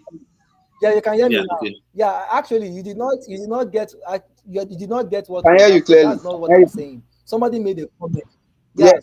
yeah, somebody made a comment, so I'm responding to the person's comment. I'm not saying that Iwobi. I said it earlier too. Iwobi is not the kind of player that that depends on his pace. He gives clinical passes. He knows how to just do Yes, 1, 2, Ayu. and then give the next. He is one of the yeah, he will be some of the most technically intelligent players we have in the Super Eagles. He's very, very intelligent technically. So I'm not saying that that's not what I'm saying, but I'm responding to the person that is saying that I should get my Yeah. facts right. I'm saying that I have my facts. That's how I'm Okay. talking. You understand? Okay. Yeah. So that's what I'm Let just me trying to let me say. So that aside, go. so go Yeah, ahead, yeah. sir. Before you Mr. continue, let Ogo. me Yeah. just throw this to you so that as you're making your points, you take it along. So, no problem. This is what I want to say. So, what approach? How do you think going into this game, Nigeria v Rwanda? How should Nigeria approach this game in terms of? Honestly speaking, I was listening to Elegbete, was it yesterday or so? And I made a comment directly on his page, on his YouTube page, when he was saying some things about the Super Eagles that I didn't like. I like Elegbete as a person. He makes very, very, realistic, assumptions. I'm sorry, fact. He says the truth, and sometimes he says something it can be hard, but it's the truth. So, but what he was saying, I didn't really like it, so and I went straight to the Yeah. page. See, I don't know why I just have this belief within me that Super Eagles will qualify. I don't know why. Maybe after the qualifiers, when you're having another show, I will come here and still say the same thing. I don't know why. And if they don't qualify, good. But I just have this. There's this snack in me that's telling me that we will qualify any which way, anyhow. Now, for tomorrow's game, I believe that we are going to beat Rwanda. We are going to beat Mhm. Rwanda. We are going to beat Rwanda. And then the way I want us to approach the game is that I want us to do our thing. Just the way we played them when we went to Kigali, that we got a 2-0 victory in front of their intimidating crowd. They were shouting. In fact, if Rwanda holds the border, they're already shouting. So since Eric Bell believe in a 4-4-2 diamond formation, he should stick to his 4-4-2 diamond Yes. formation. But what I will say is that he should not play players out of position. He should allow everybody to play in their right position, because at this stage that we are in now, it's not the time to experiment. Okay. It's not the time to experiment. So for me, my back four, I will start with That's Ola, right back. Okay. Just hold on a second. Hold on, my brother. Just Okay. hold on Okay. for a bit. Let's do something. Let's do something. So you say you're going with a 4-4-2 diamond, is it? Okay. So Yeah. let's okay. let's add some activity to it. So go to 4-4-2 diamond. Let's Sorry, let me respond to Mr. Christian again. I okay. wish he will come online and come and tell me this to my face. He said go check online. No, I saw that interview, sir. I watched it. He said go check online interview on Football Stripe. I watched it, Football Fan Stripe, where Zitox was interviewing him, where he confirmed himself that Iwobi is one of the fastest players in the squad. Yeah, Iwobi is the fastest players in the squad. Does not mean it's fast. It doesn't mean it's the fastest, and it does not mean that it depends. One of the fastest simply means it's part of them. He's not the fast. He's not among the top three. He's not even among the top four. So, but it doesn't. He's the kind of player that doesn't depend on his pace to beat his player. He picks out intelligent passes. He picks out the right pass. That's what makes him. He will be technically gifted and stands out. So I'm not saying that it's not fast. Still get what I'm saying. I'm not saying that it's not fast, but it's not among the first four fastest players in the Super Eagles. That's my point. Yeah. I hope Mr. Christian gets my point. Yeah. Continue, If I sir. just chime in there a bit and then I'll go on to do this activity, let's do the formation thing. Speed is something Nigeria is known for as a role. Yeah, exactly. So But almost all yes, our players, but yes, even some of our defenders are it fast. will be. So Is not. He may. I don't know. He's not. I'll be honest. He's not. He's nowhere near as fast as Osimhen. He's not. They're not in the same post. no, he's not. Osimhen He's not. is like No, a he's not. fighter jet He's to not. a V2 if you compare both of them. Yes. He's nowhere close to Ademola Lookman's speed. If you're talking pure speed, Yes. this is not every other thing that has to do with Yeah, football you're ability. right. He's nowhere near any of those people. He's quickish. Yes, sir. Yes, He's sir. You're kind right, of sir. quickish, but says pure speed. Let's go. Yeah. And no. No, Yeah, he's not. He doesn't. Like I no. said, Mr. Ogo, he doesn't believe on his speed to beat his And- player. And now to say something, Mr. Nigeria players, just to correct a notion, so that our people watching us back home will not get us wrong. You made a statement I would like to correct. You said that I know of 3 years ago. I know had his best season last season with Nottingham Forest in his football career. He had his best season last season when with Nottingham Forest. Maybe this season we've not seen much yet because the season just started. But 2 years ago, last season, I know was a much better player. So let's see how this season goes. Okay. Yeah. So before you respond, let's go with this formation thing. So you're going left back. Who is your start? Why are you starting with left back if you're going with the 4-4-2 diamond? Who is good? Honestly, it is risky, but I will play Agu because I saw him play that game. Yes, I'll play him. Okay. I saw him in that game against what's it called, Russia, as at the friendly. No, sorry, against Jamaica and against Ghana. He had a good game, so Okay. I'll play Agu. Okay, good. So let's go center back. The first center back. Who are you going with? Yeah, my center back pairing from the right center back, I will play Trustekong. You play Trustekong, and then the left you play. I will play Calvin Bassey. Calvin Bassey. Even though I know he's on a yellow card. Okay. Okay, so we'll get to that because I know someone that made a point that since it's on a yellow card and Rwanda is maybe arguably the lesser side in terms of comparing them to South Africa, maybe Benjamin Frederick starts, and then in the game versus South Africa, you then have Calvin Bassey unite with just Ekong. So I'm taking it that right back. You're going with, of course, is it Olaina or we're going with right? Yeah, Olaina. Yes, Olaina. No, Olaina. Right. I'll play Olaina at right back. All right, that's a good one. And then, so for your two either wide midfielders or wingers, no, she said diamond. So we are playing with wide midfielders. So who are you going with on the other side? Wide midfielders. On the right, I'll play Onyedika. Onyedika, okay. Raphael. Yeah. On the left, I will play Dele Bashiru. Yeah, Onyedika. So you play Dele Fisayo, Dele Bashiru on the left. Okay. So we know who to hold. If Eric plays this one, it doesn't work. So I'm just joking. No, it's just my information. So Dele Bashiru. The coach knows better. Yeah. For me, I just want, because for me, I see football and I think that it's super subjective. It's super subjective, but just play players in their rightful position, whatever your style is, whatever your approach is. Yes. It may not be what I would like to do, but play. Sorry. Yeah. Sorry, I was sorry. When you finish this, when you finish writing it and you display it, can I still make like 1 or 2 changes in case I look at it again and I feel like I can do something better? Yeah, we can. We may not be able to change, but we can talk through it and then we know who you're replacing. Okay. Yeah. So and then the person that sits the 6. Okay, let me just go like this first. Then if I have any change, yeah. So I will allow Ndidi to sit. Okay. All right. So you guys are loving Wilfred Ndidi. Wilfred Ndidi. I will allow Ndidi to sit. So let's have Wilfred Ndidi here. And that's your 10. Is he Iwobi? At my 10, I'll play Iwobi. Okay. And then what are you going with? Are you benching Victor Osimhen? The 2 forward, of course. Osimhen will definitely start. Who can bench Osimhen now? Nobody will dare that. All right. So the last striker. So I'll play Osimhen, then I will pair him. Honestly speaking, I will pair him with Cyril Desas. Cyril Desas. Okay. So we have some things to argue about now because anyway, so Cyril Desas. Yeah, definitely. Goes in there. So this is your 4-4-2 diamond. So I will share this here.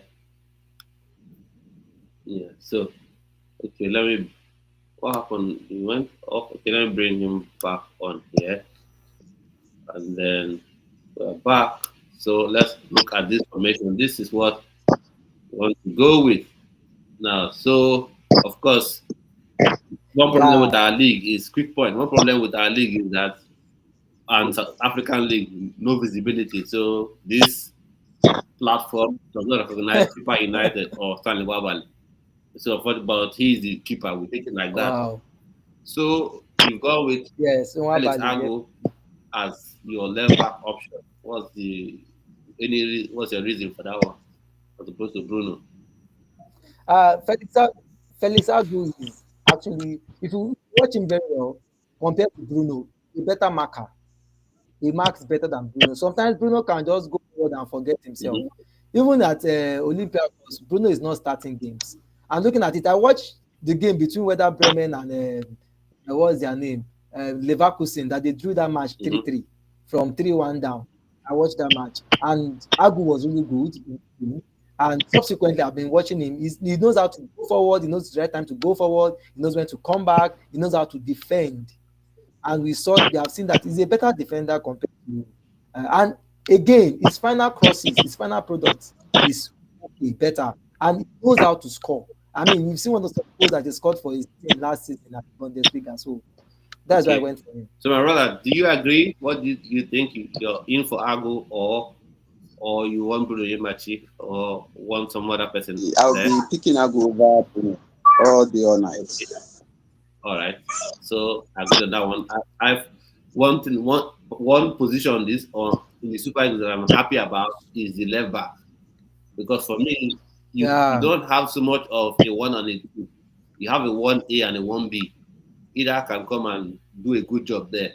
But although I think Felix Agu is the better technical player, and he's better on the stronger, on the weaker foot than Bruno Yemachi is. So if you want to bet and do in swingers, you can do that. So then you go with Calvin Bassey over Benjamin Fredericks and over other options. So what have you done with him? And then he has a yellow card hanging over his head. Does that not affect your choice? Honestly, I know that many Nigerians are saying, let us keep Bassey because of the game against Africa.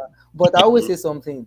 If we lose against Rwanda, then what is not the use of the game against South Africa?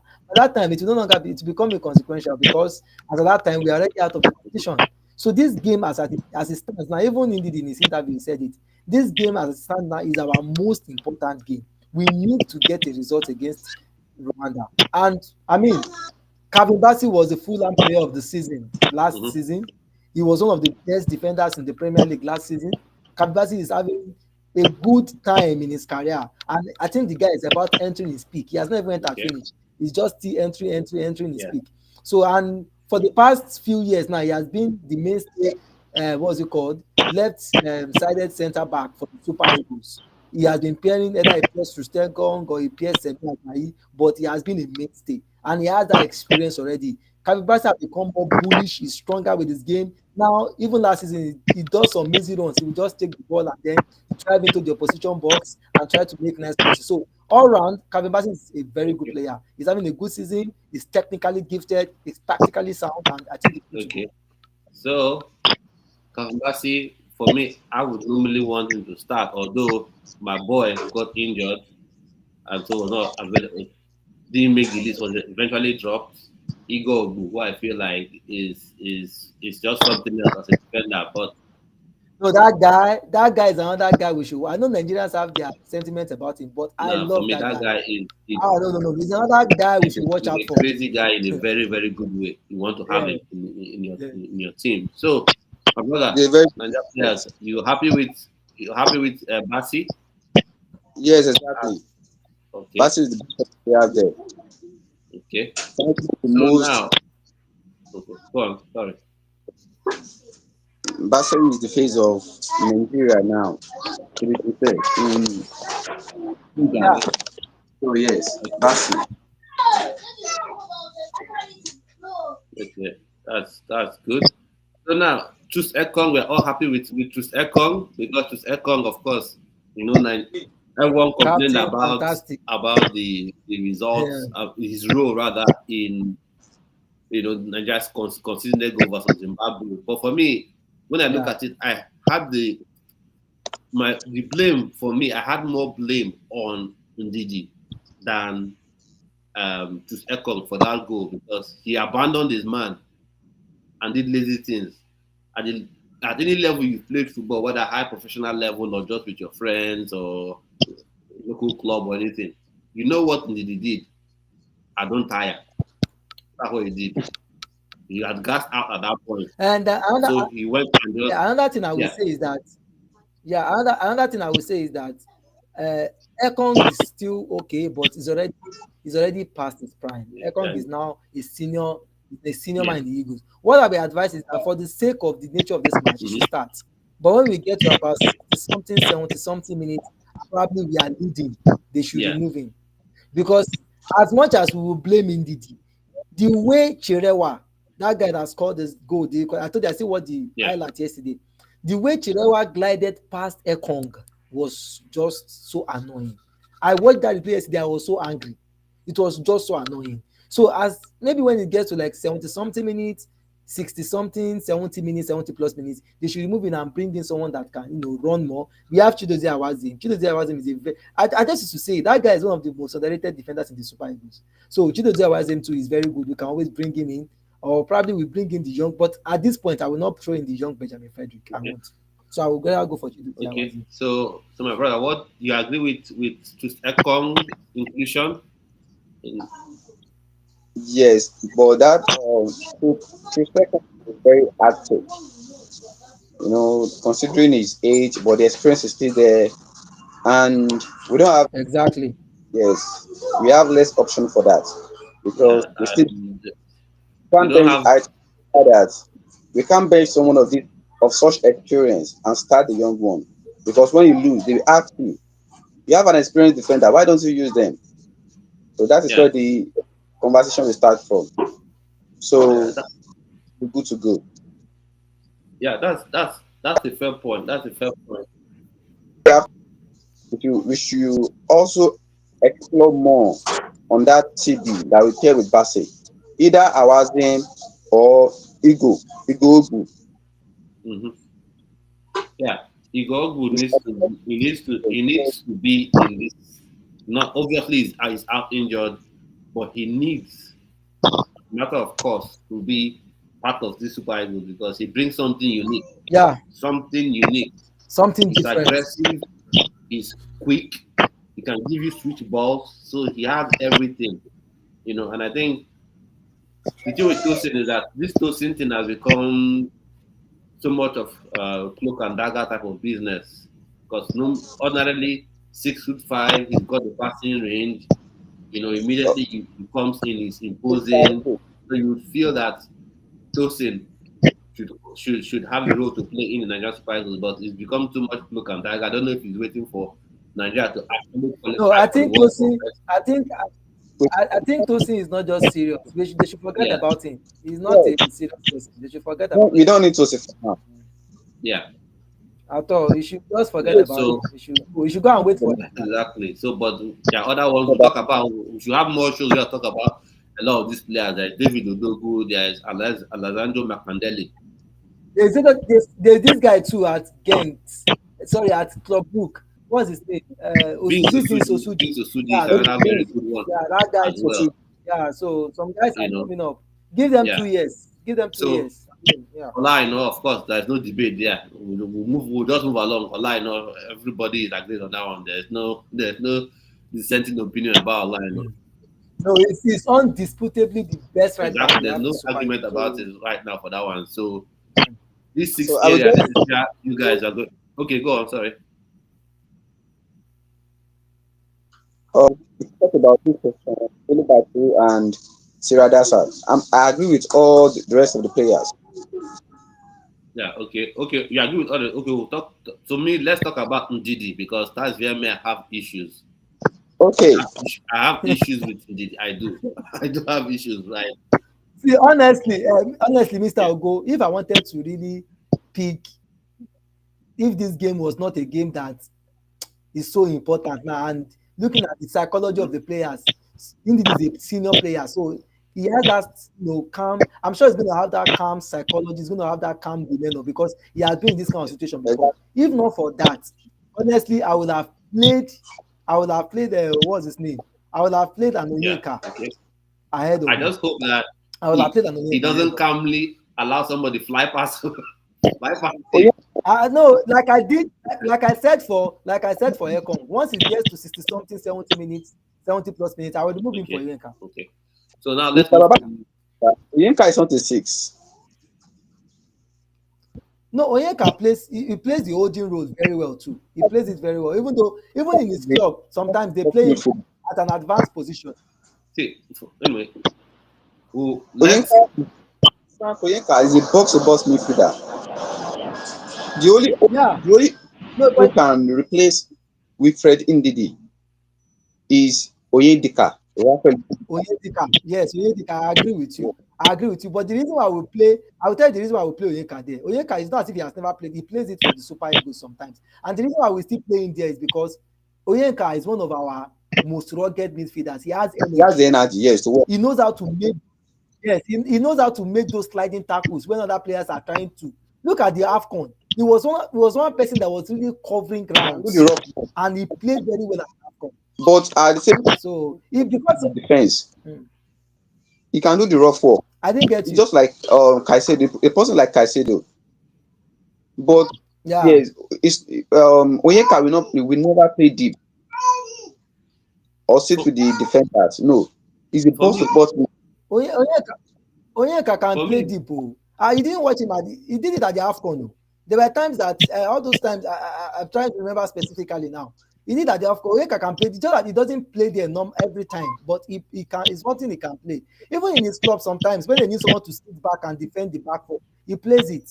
But it's not his natural. It's not like you said. It's not a box-to-box midfielder. But for me, you understand? But before I would make someone box-to-box, I would say someone is a box-to-box midfielder.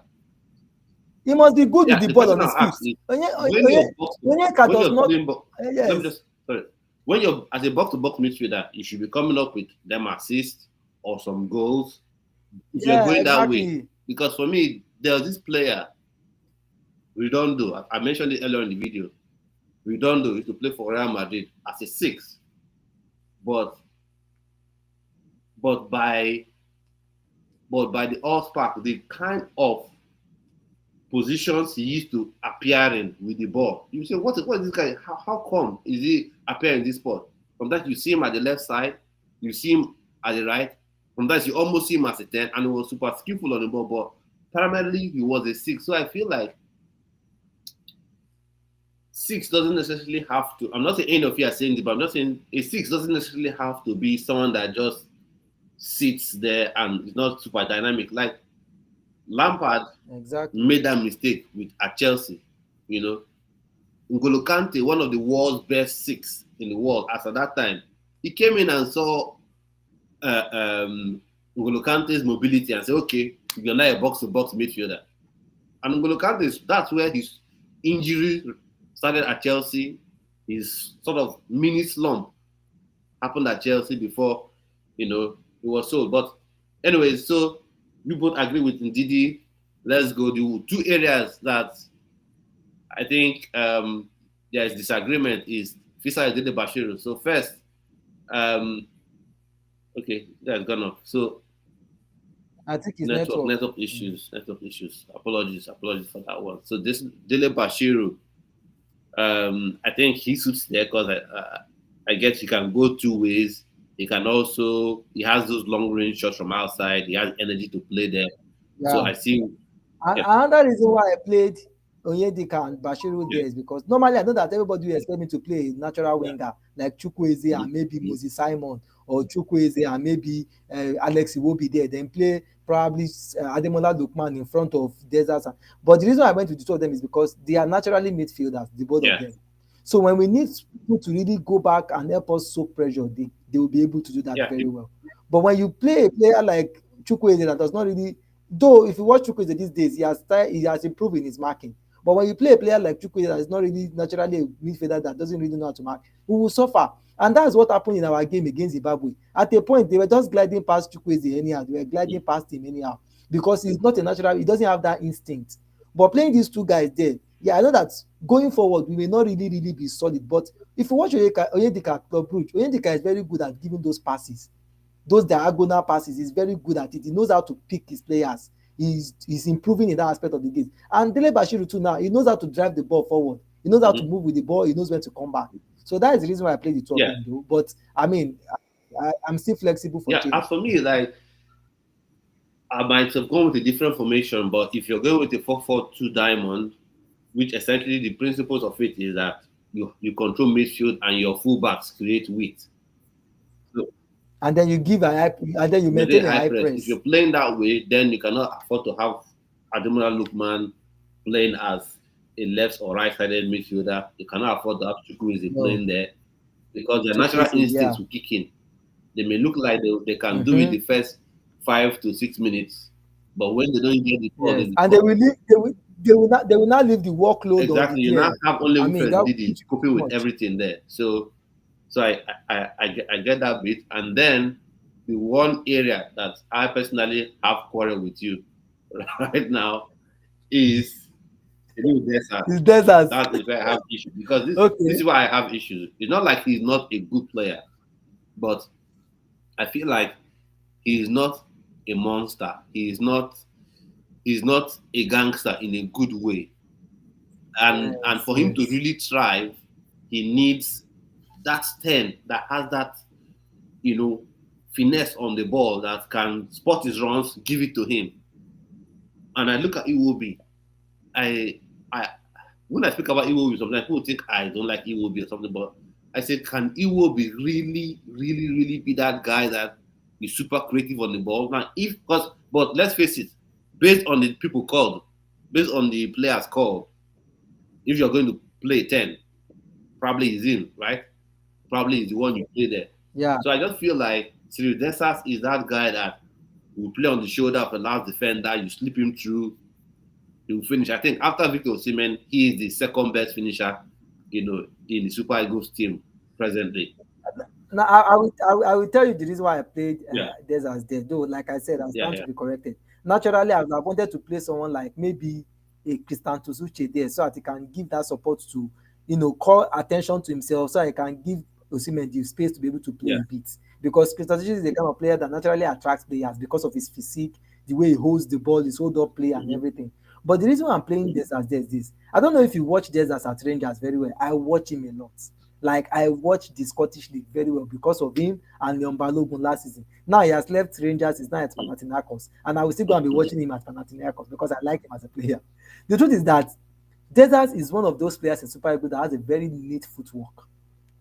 Desert has a very... See, those deft touches, like those deft touches that you don't expect from anywhere. Go and watch him at Rangers. He has it. And because he has those kind of deft touches that can, play in the main striker. Even though he plays as the main striker in, at Rangers before he left. So because he has those deft touches and he knows how to link up play.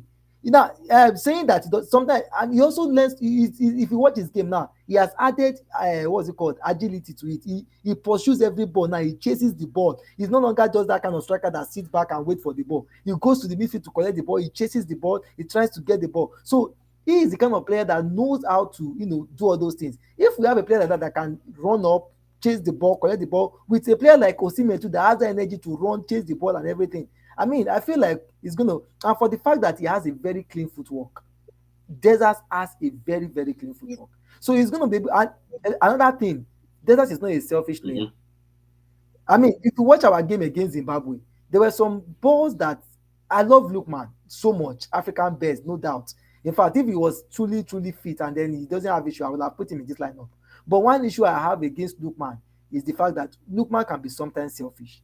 There are some balls that you will just expect him to pass or release because the player, and same thing with Simon, the player is in a better position, they will not release the ball. And that's one thing Desert will not do. Desert will give the ball to a player in a better position. I watch him at Rangers very well. It's not just all about personal. That's why I played him there. Though, like I said, I stand to be corrected. It's just my no. It's fine. I think I see the point you're coming from, but for me, I would have gone with Itula Rokodare.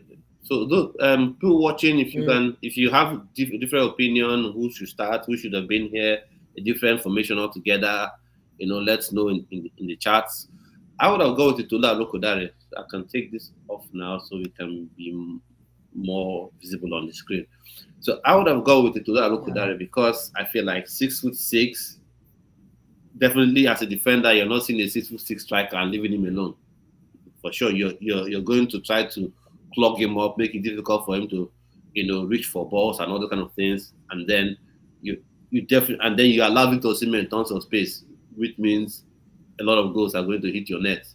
So that's why I would go into that Arukodare. I see the SARS, the reason for the SARS. And but have you noticed something that Tolu Arokodare is not good in the air, as tall as he is?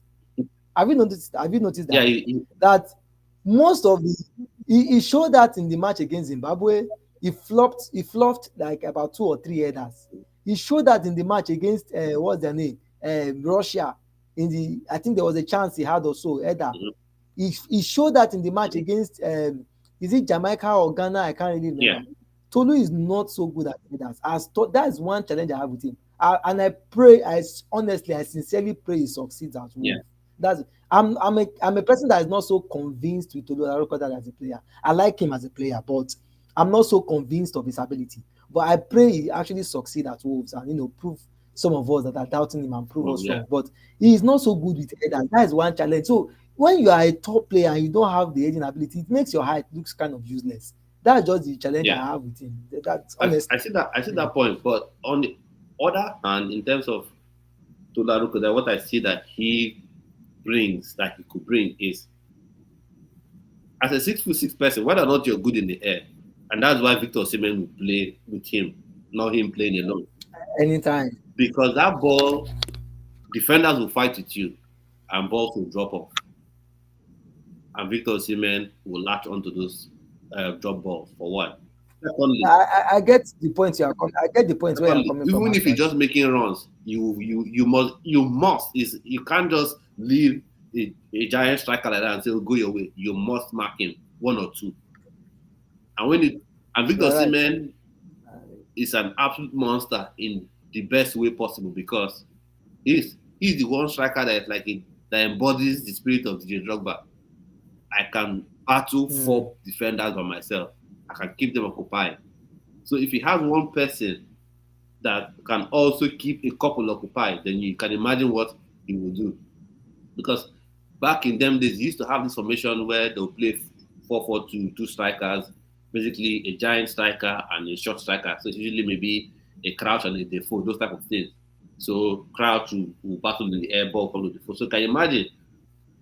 Victor Osimhen is not short himself. It's just that Tolu Arokodare is taller. He's 6'1", 6'2". Tolu Arokodare is 6'6". So he will still be a problem in the air, which we all know, and then he can also score. So that's how I just see it. But overall, the way I see things is Victor, what's his face now? Eric Chale, whatever style you want to use, whether you want to go 3-4-3, 5-3-2. Just get the result. Get the result. And let me not look at the screen and begin to ask, why is Olai now playing as a centre back? I don't want to be asking. Just put them in their rightful position, because now. No, honestly, if we don't win that match tomorrow, I've already said that if that game isn't won, every other game after that is preparatory games for AFCON. Just go in, invite more people, play AFCON. Because whether or not they deduct the 3 points, objects remain the same. Get your 6 points from these 2 games. No, we just have to win our remaining 4 matches. We have to win. Exactly, that's what you have to do. We don't have a choice. I have a feeling that Africa will drop points, but we'll be there. Yeah, honestly, see, the truth is that I even have a feeling that South Africa, I know that people are saying that Lesotho and South Africa, they are brothers and blah, blah, blah, blah, blah. I have a feeling that South Africa may drop points against Lesotho this evening. I just have that. Yeah. I have a feeling that overall, the 4 games, they will drop points. Even outside, let's say 3 games outside of the Nigeria game, they will drop points. But the thing is, will the Super Eagles be there to take advantage of the drop points? Exactly. That's the main question. Looking at this South African squad that is coming to play, they lack a lot of their regulars. A lot of them are not present in this squad. A lot of them. Kekane, this guy Mudau that plays their right back, that guy is very good. I mean, I'm just surprised that he's still playing for Sundowns. Mudau, Kekane, these are Mvala. Some of those guys are not in the squad now, and those guys are really, really the core of the South African, team. So I just feel like South Africa will drop points. Honestly, a couple of things before we end the show. So first off, talk about now. South Africa, you're talking about their right back, right? Why is it Yeah, in the league? South Africa, they're in a different world where you have to be super ambitious to go to Europe. yeah, it's You know, true. you have to be Because their super league is ambitious good. because Their if league you're is good. They're earning, paying them if well. you're earning, let's say 50,000 rand, 80,000 rand a month, you're not, except you're super ambitious then, because for Mhm. life comfort, everything, Yeah. you're kind of good, you know. So And you can that's see the one. only Nigerian that has agreed to play for them, Ime Okun, he has moved out because he's a So yeah, Nigerian. That ambitious spirit exactly, is in him. So, exactly. You know, you must have that super ambition to move on. So, but before we go on, talk about some things, score prediction and things like that. Let's. I want there's a video I did earlier on. I don't know if you watched it on the channel. It wasn't a live stream, but it was a video where I rated the transfers that had yeah, I saw that been. video, but I didn't watch it, but I saw it. I saw Yeah. the notification. I'm still going to check it out. Okay. So But to say, now, to just to say, sorry, before we go, so I yeah, will not forget. I really want to appreciate the work you are doing, specifically bringing fringe Nigerian players to limelight, especially those our small boys, those academy yeah. players. That one is another topic for his own because I'm so passionate to the point that it used to annoy me when I see the way they run our football. So I don't want to go there because if I start, we may not finish this show for the next 5 hours. It's just so annoying. So no, let's just no, forget we, about that. no, But we well can, done. no, we Yeah, can well go done. there. We can go there. No, We can go there. well done. Well done. Maybe We can next go there. time when We can go there. when you have another show that is centered on talking about Yeah, Nigerian talent and everything, yeah. then we can talk about We can it. go there. So about this transfer, so I'll mention the name of the player, the club they've gone to, and then give me your rating. So we'll start with Chrysanthus, Chrysanthus Uche. That So guy, that guy, that guy's growth is so very funny. Quetta, he was at Quetta in Spain, about second Mhm. division, about 3 seasons ago. From there, he moved to Getafe, and he did wonders last season. Now he's at Crystal Palace. He didn't even want to leave. I'm going to rate that move an 8/10. 8/10. I Yes. agree with you. I kind of slightly rated. I rated it slightly higher in that video. So we're both on the same page. Because I And think let's you'll be, watch out. Let's watch out for that guy in the next 2 seasons. He won't be at Crystal Palace. of course. For me, being a Chelsea fan, I was thinking this new money ball thing they are now doing, I'm also a signing. Chelsea fan. I don't even want to talk about Chelsea. They are very annoying. Let me just keep them Let's answer. leave it. Let's leave it for now. So I was thinking that they're doing this money ball thing that at least he will be one of the guys that they will sign for this thing. So happy with the transfer. I think Glass now is a coach that he will really develop under. And for me, I see him as that guy that is meant to play in that two-man midfield in a three at the back because he can do a bit of everything. He can defend, he can create in the midfield, and he can also make those late runs in the box Yeah. and then get you goals. So good on that one. Then the next one is Samuel Chukwueze To Fulham. to Fulham. Samuel Chukwueze to Fulham. Actually, I think the challenge Samuel Chukwueze had at AC Milan was that most of the managers did not believe in him. And you know one thing I noticed about Chukwueze's game, one thing I would say that he brought out of Serie A is the fact that Chukwueze now knows how to defend. He's learning how to defend. He has become a better defender since he went, better defensively in his game since Yeah, he went to, what's it called, to AC Milan. AC Milan. So I feel honestly, I've always been one of those players that's advocated for Chukwueze to come to Premier League because I feel like the Premier League is suited for his style of play. Honestly, Nigerians may not see it like this, some people may not see it like this, but I think Chukwueze is going to really do well at Fulham this season. He's going to really do well. He will take on defenders, he will dribble because Premier League will give him. Yeah, Premier League is very tough, very everything. But at the same time, if you have flair, you know how to play. Premier League will give you the space to express yourself. Yeah, So I feel Premier like League dynamic has changed. If I'm yes, honest, the dynamic so has changed so because right now, back in them days, maybe aging myself a bit, but back in them days when you had your Boltons with Allardyce, you had your Stoke City with Pulis.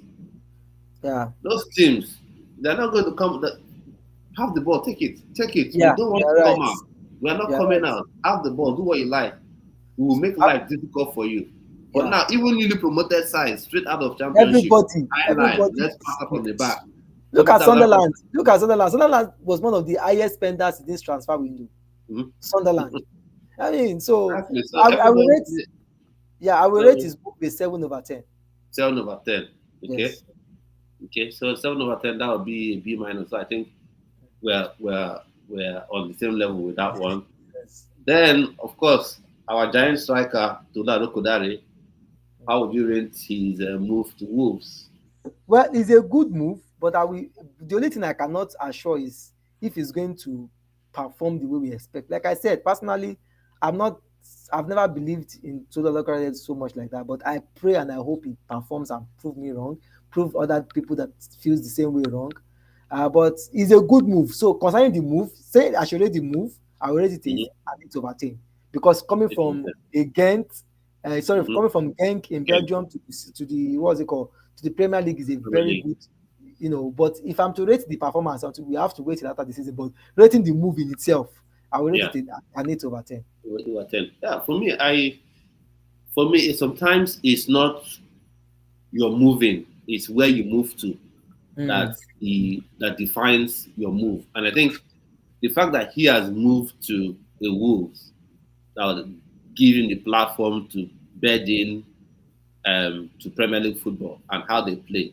Three at the back, two wing backs, and then sometimes they will play with two strikers. So he and Strand Larsen would pair up front. So I think he could come good. I believe he can get 15 goals this season. I hope For, so. Honestly, if he can get a 15 goals in his first season, man, that would be a very good performance, a fantastic performance. yeah, Honestly. so that's what I think. But let's see how it will shake down overall. One player that I'm a bit, would I say, concerned for is what's his name now? Rafiki Durushimi.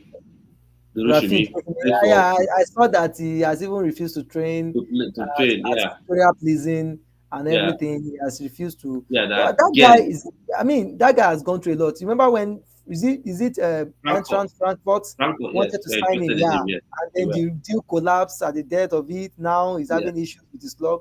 So having that guy, I issues. really So feel for him. Just like the case yeah, of Lukman too.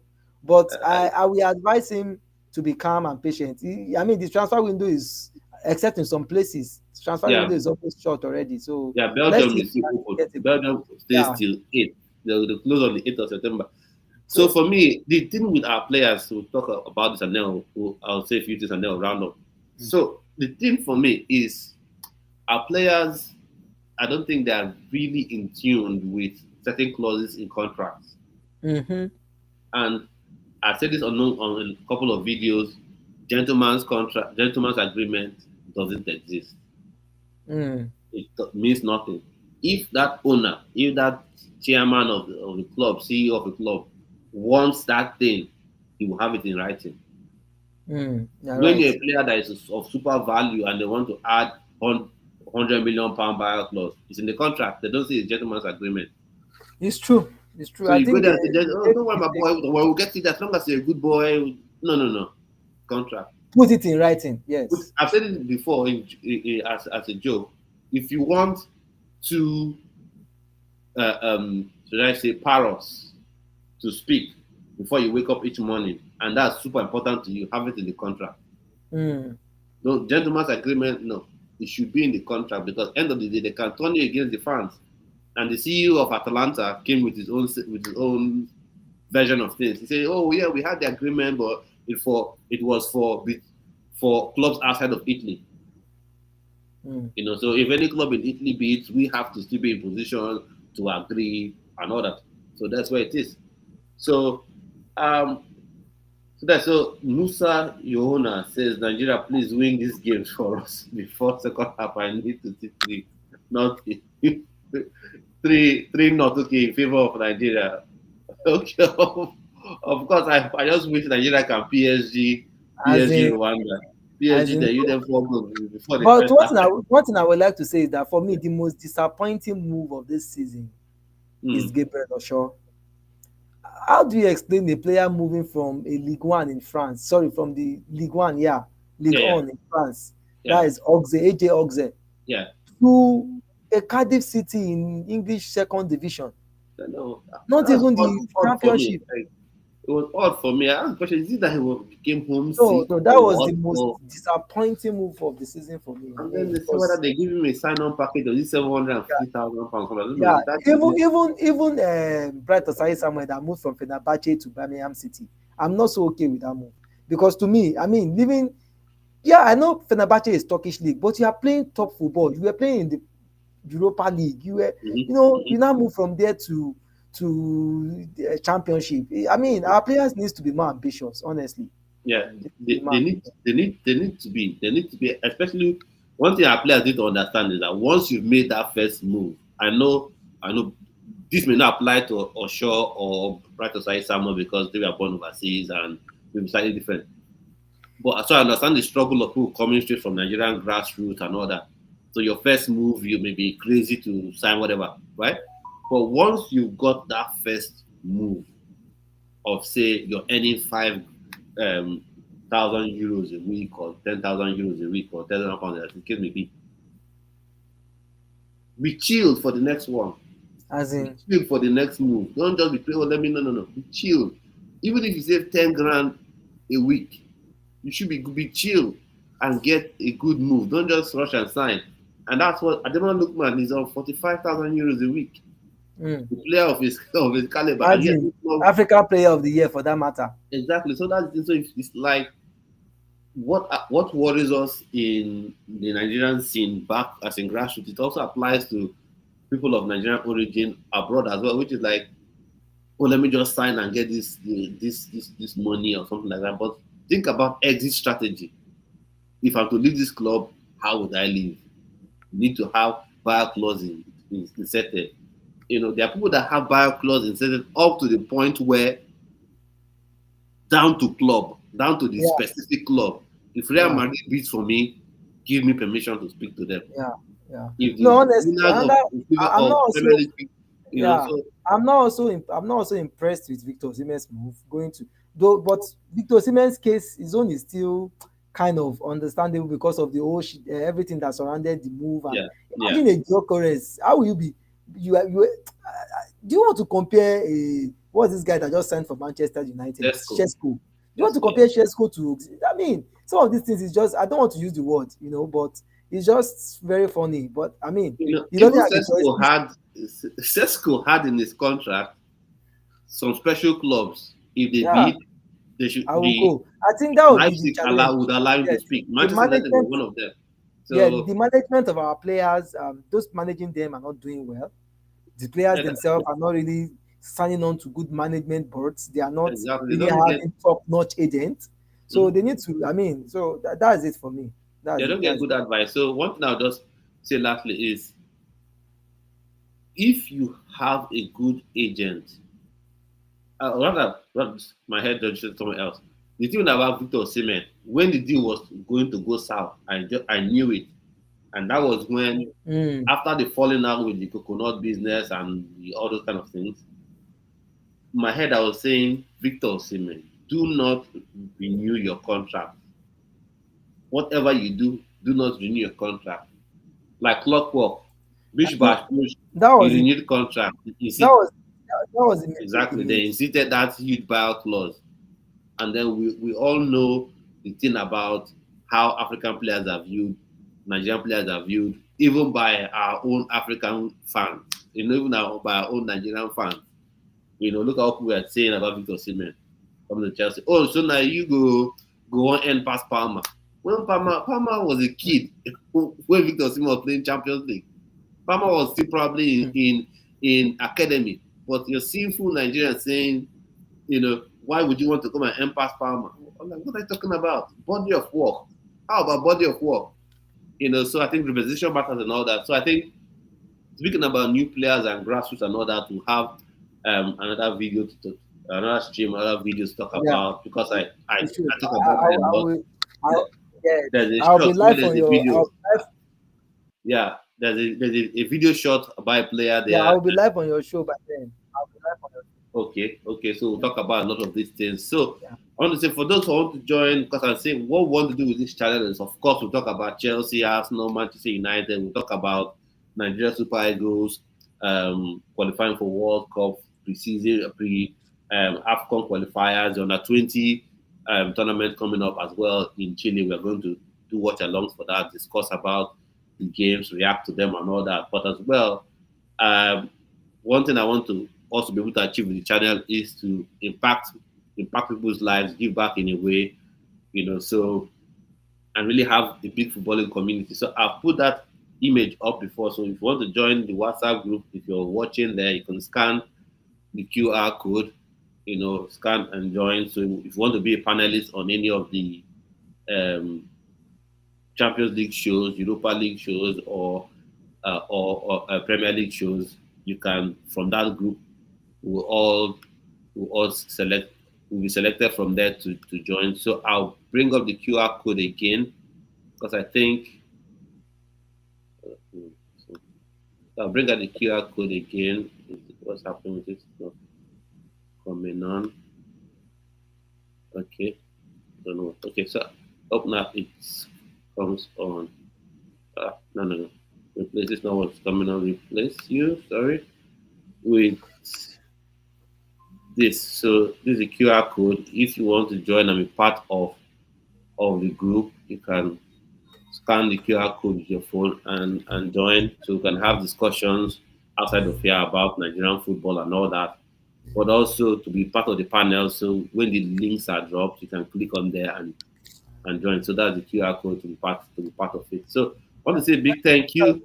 Can I take my leave now? I will always be here to join the live again and again whenever we are having Nigerian football talk shows. Yeah, sure. Thank you so much, Babatunde. Thank my brother for joining me. Really was, so good to have you on. Thank you so much. Thank you.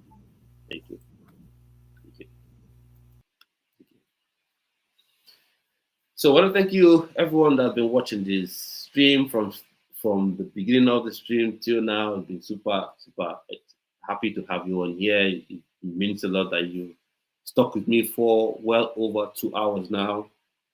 So big up to you. You're the real champions. I hope you had the opportunity to scan the QR code if you want to join the community. So that's where we'll be having our fastest fingers first, different giveaways, discussion outside of the channel, and where if you want to be part of our various discussion panels for Champions Leagues, for Premier Leagues, for Conference Leagues, for under 20 World Cup, for other discussion videos, will be from that group, from that WhatsApp group. So thank you so much for being here. And let me know your score predictions. How do you think the game is going to end? Nigeria versus Rwanda. For me, I'll just keep it simple. I hope Nigeria could score 6 goals, but I'll just go to 2-0 victory. Hopefully that is what we see. And then, of course, let me know your starting lineup. Drop it in the chats. If you've not liked this video already, please do that. Smash the like button. Click the notification bell so you're notified each time a video comes up on the channel, whether it's pre-recorded or a live one like this. Say big, massive thank you to everyone. So do have a splendid rest of your day. Thank you so much. Stay well, and definitely, stay blessed.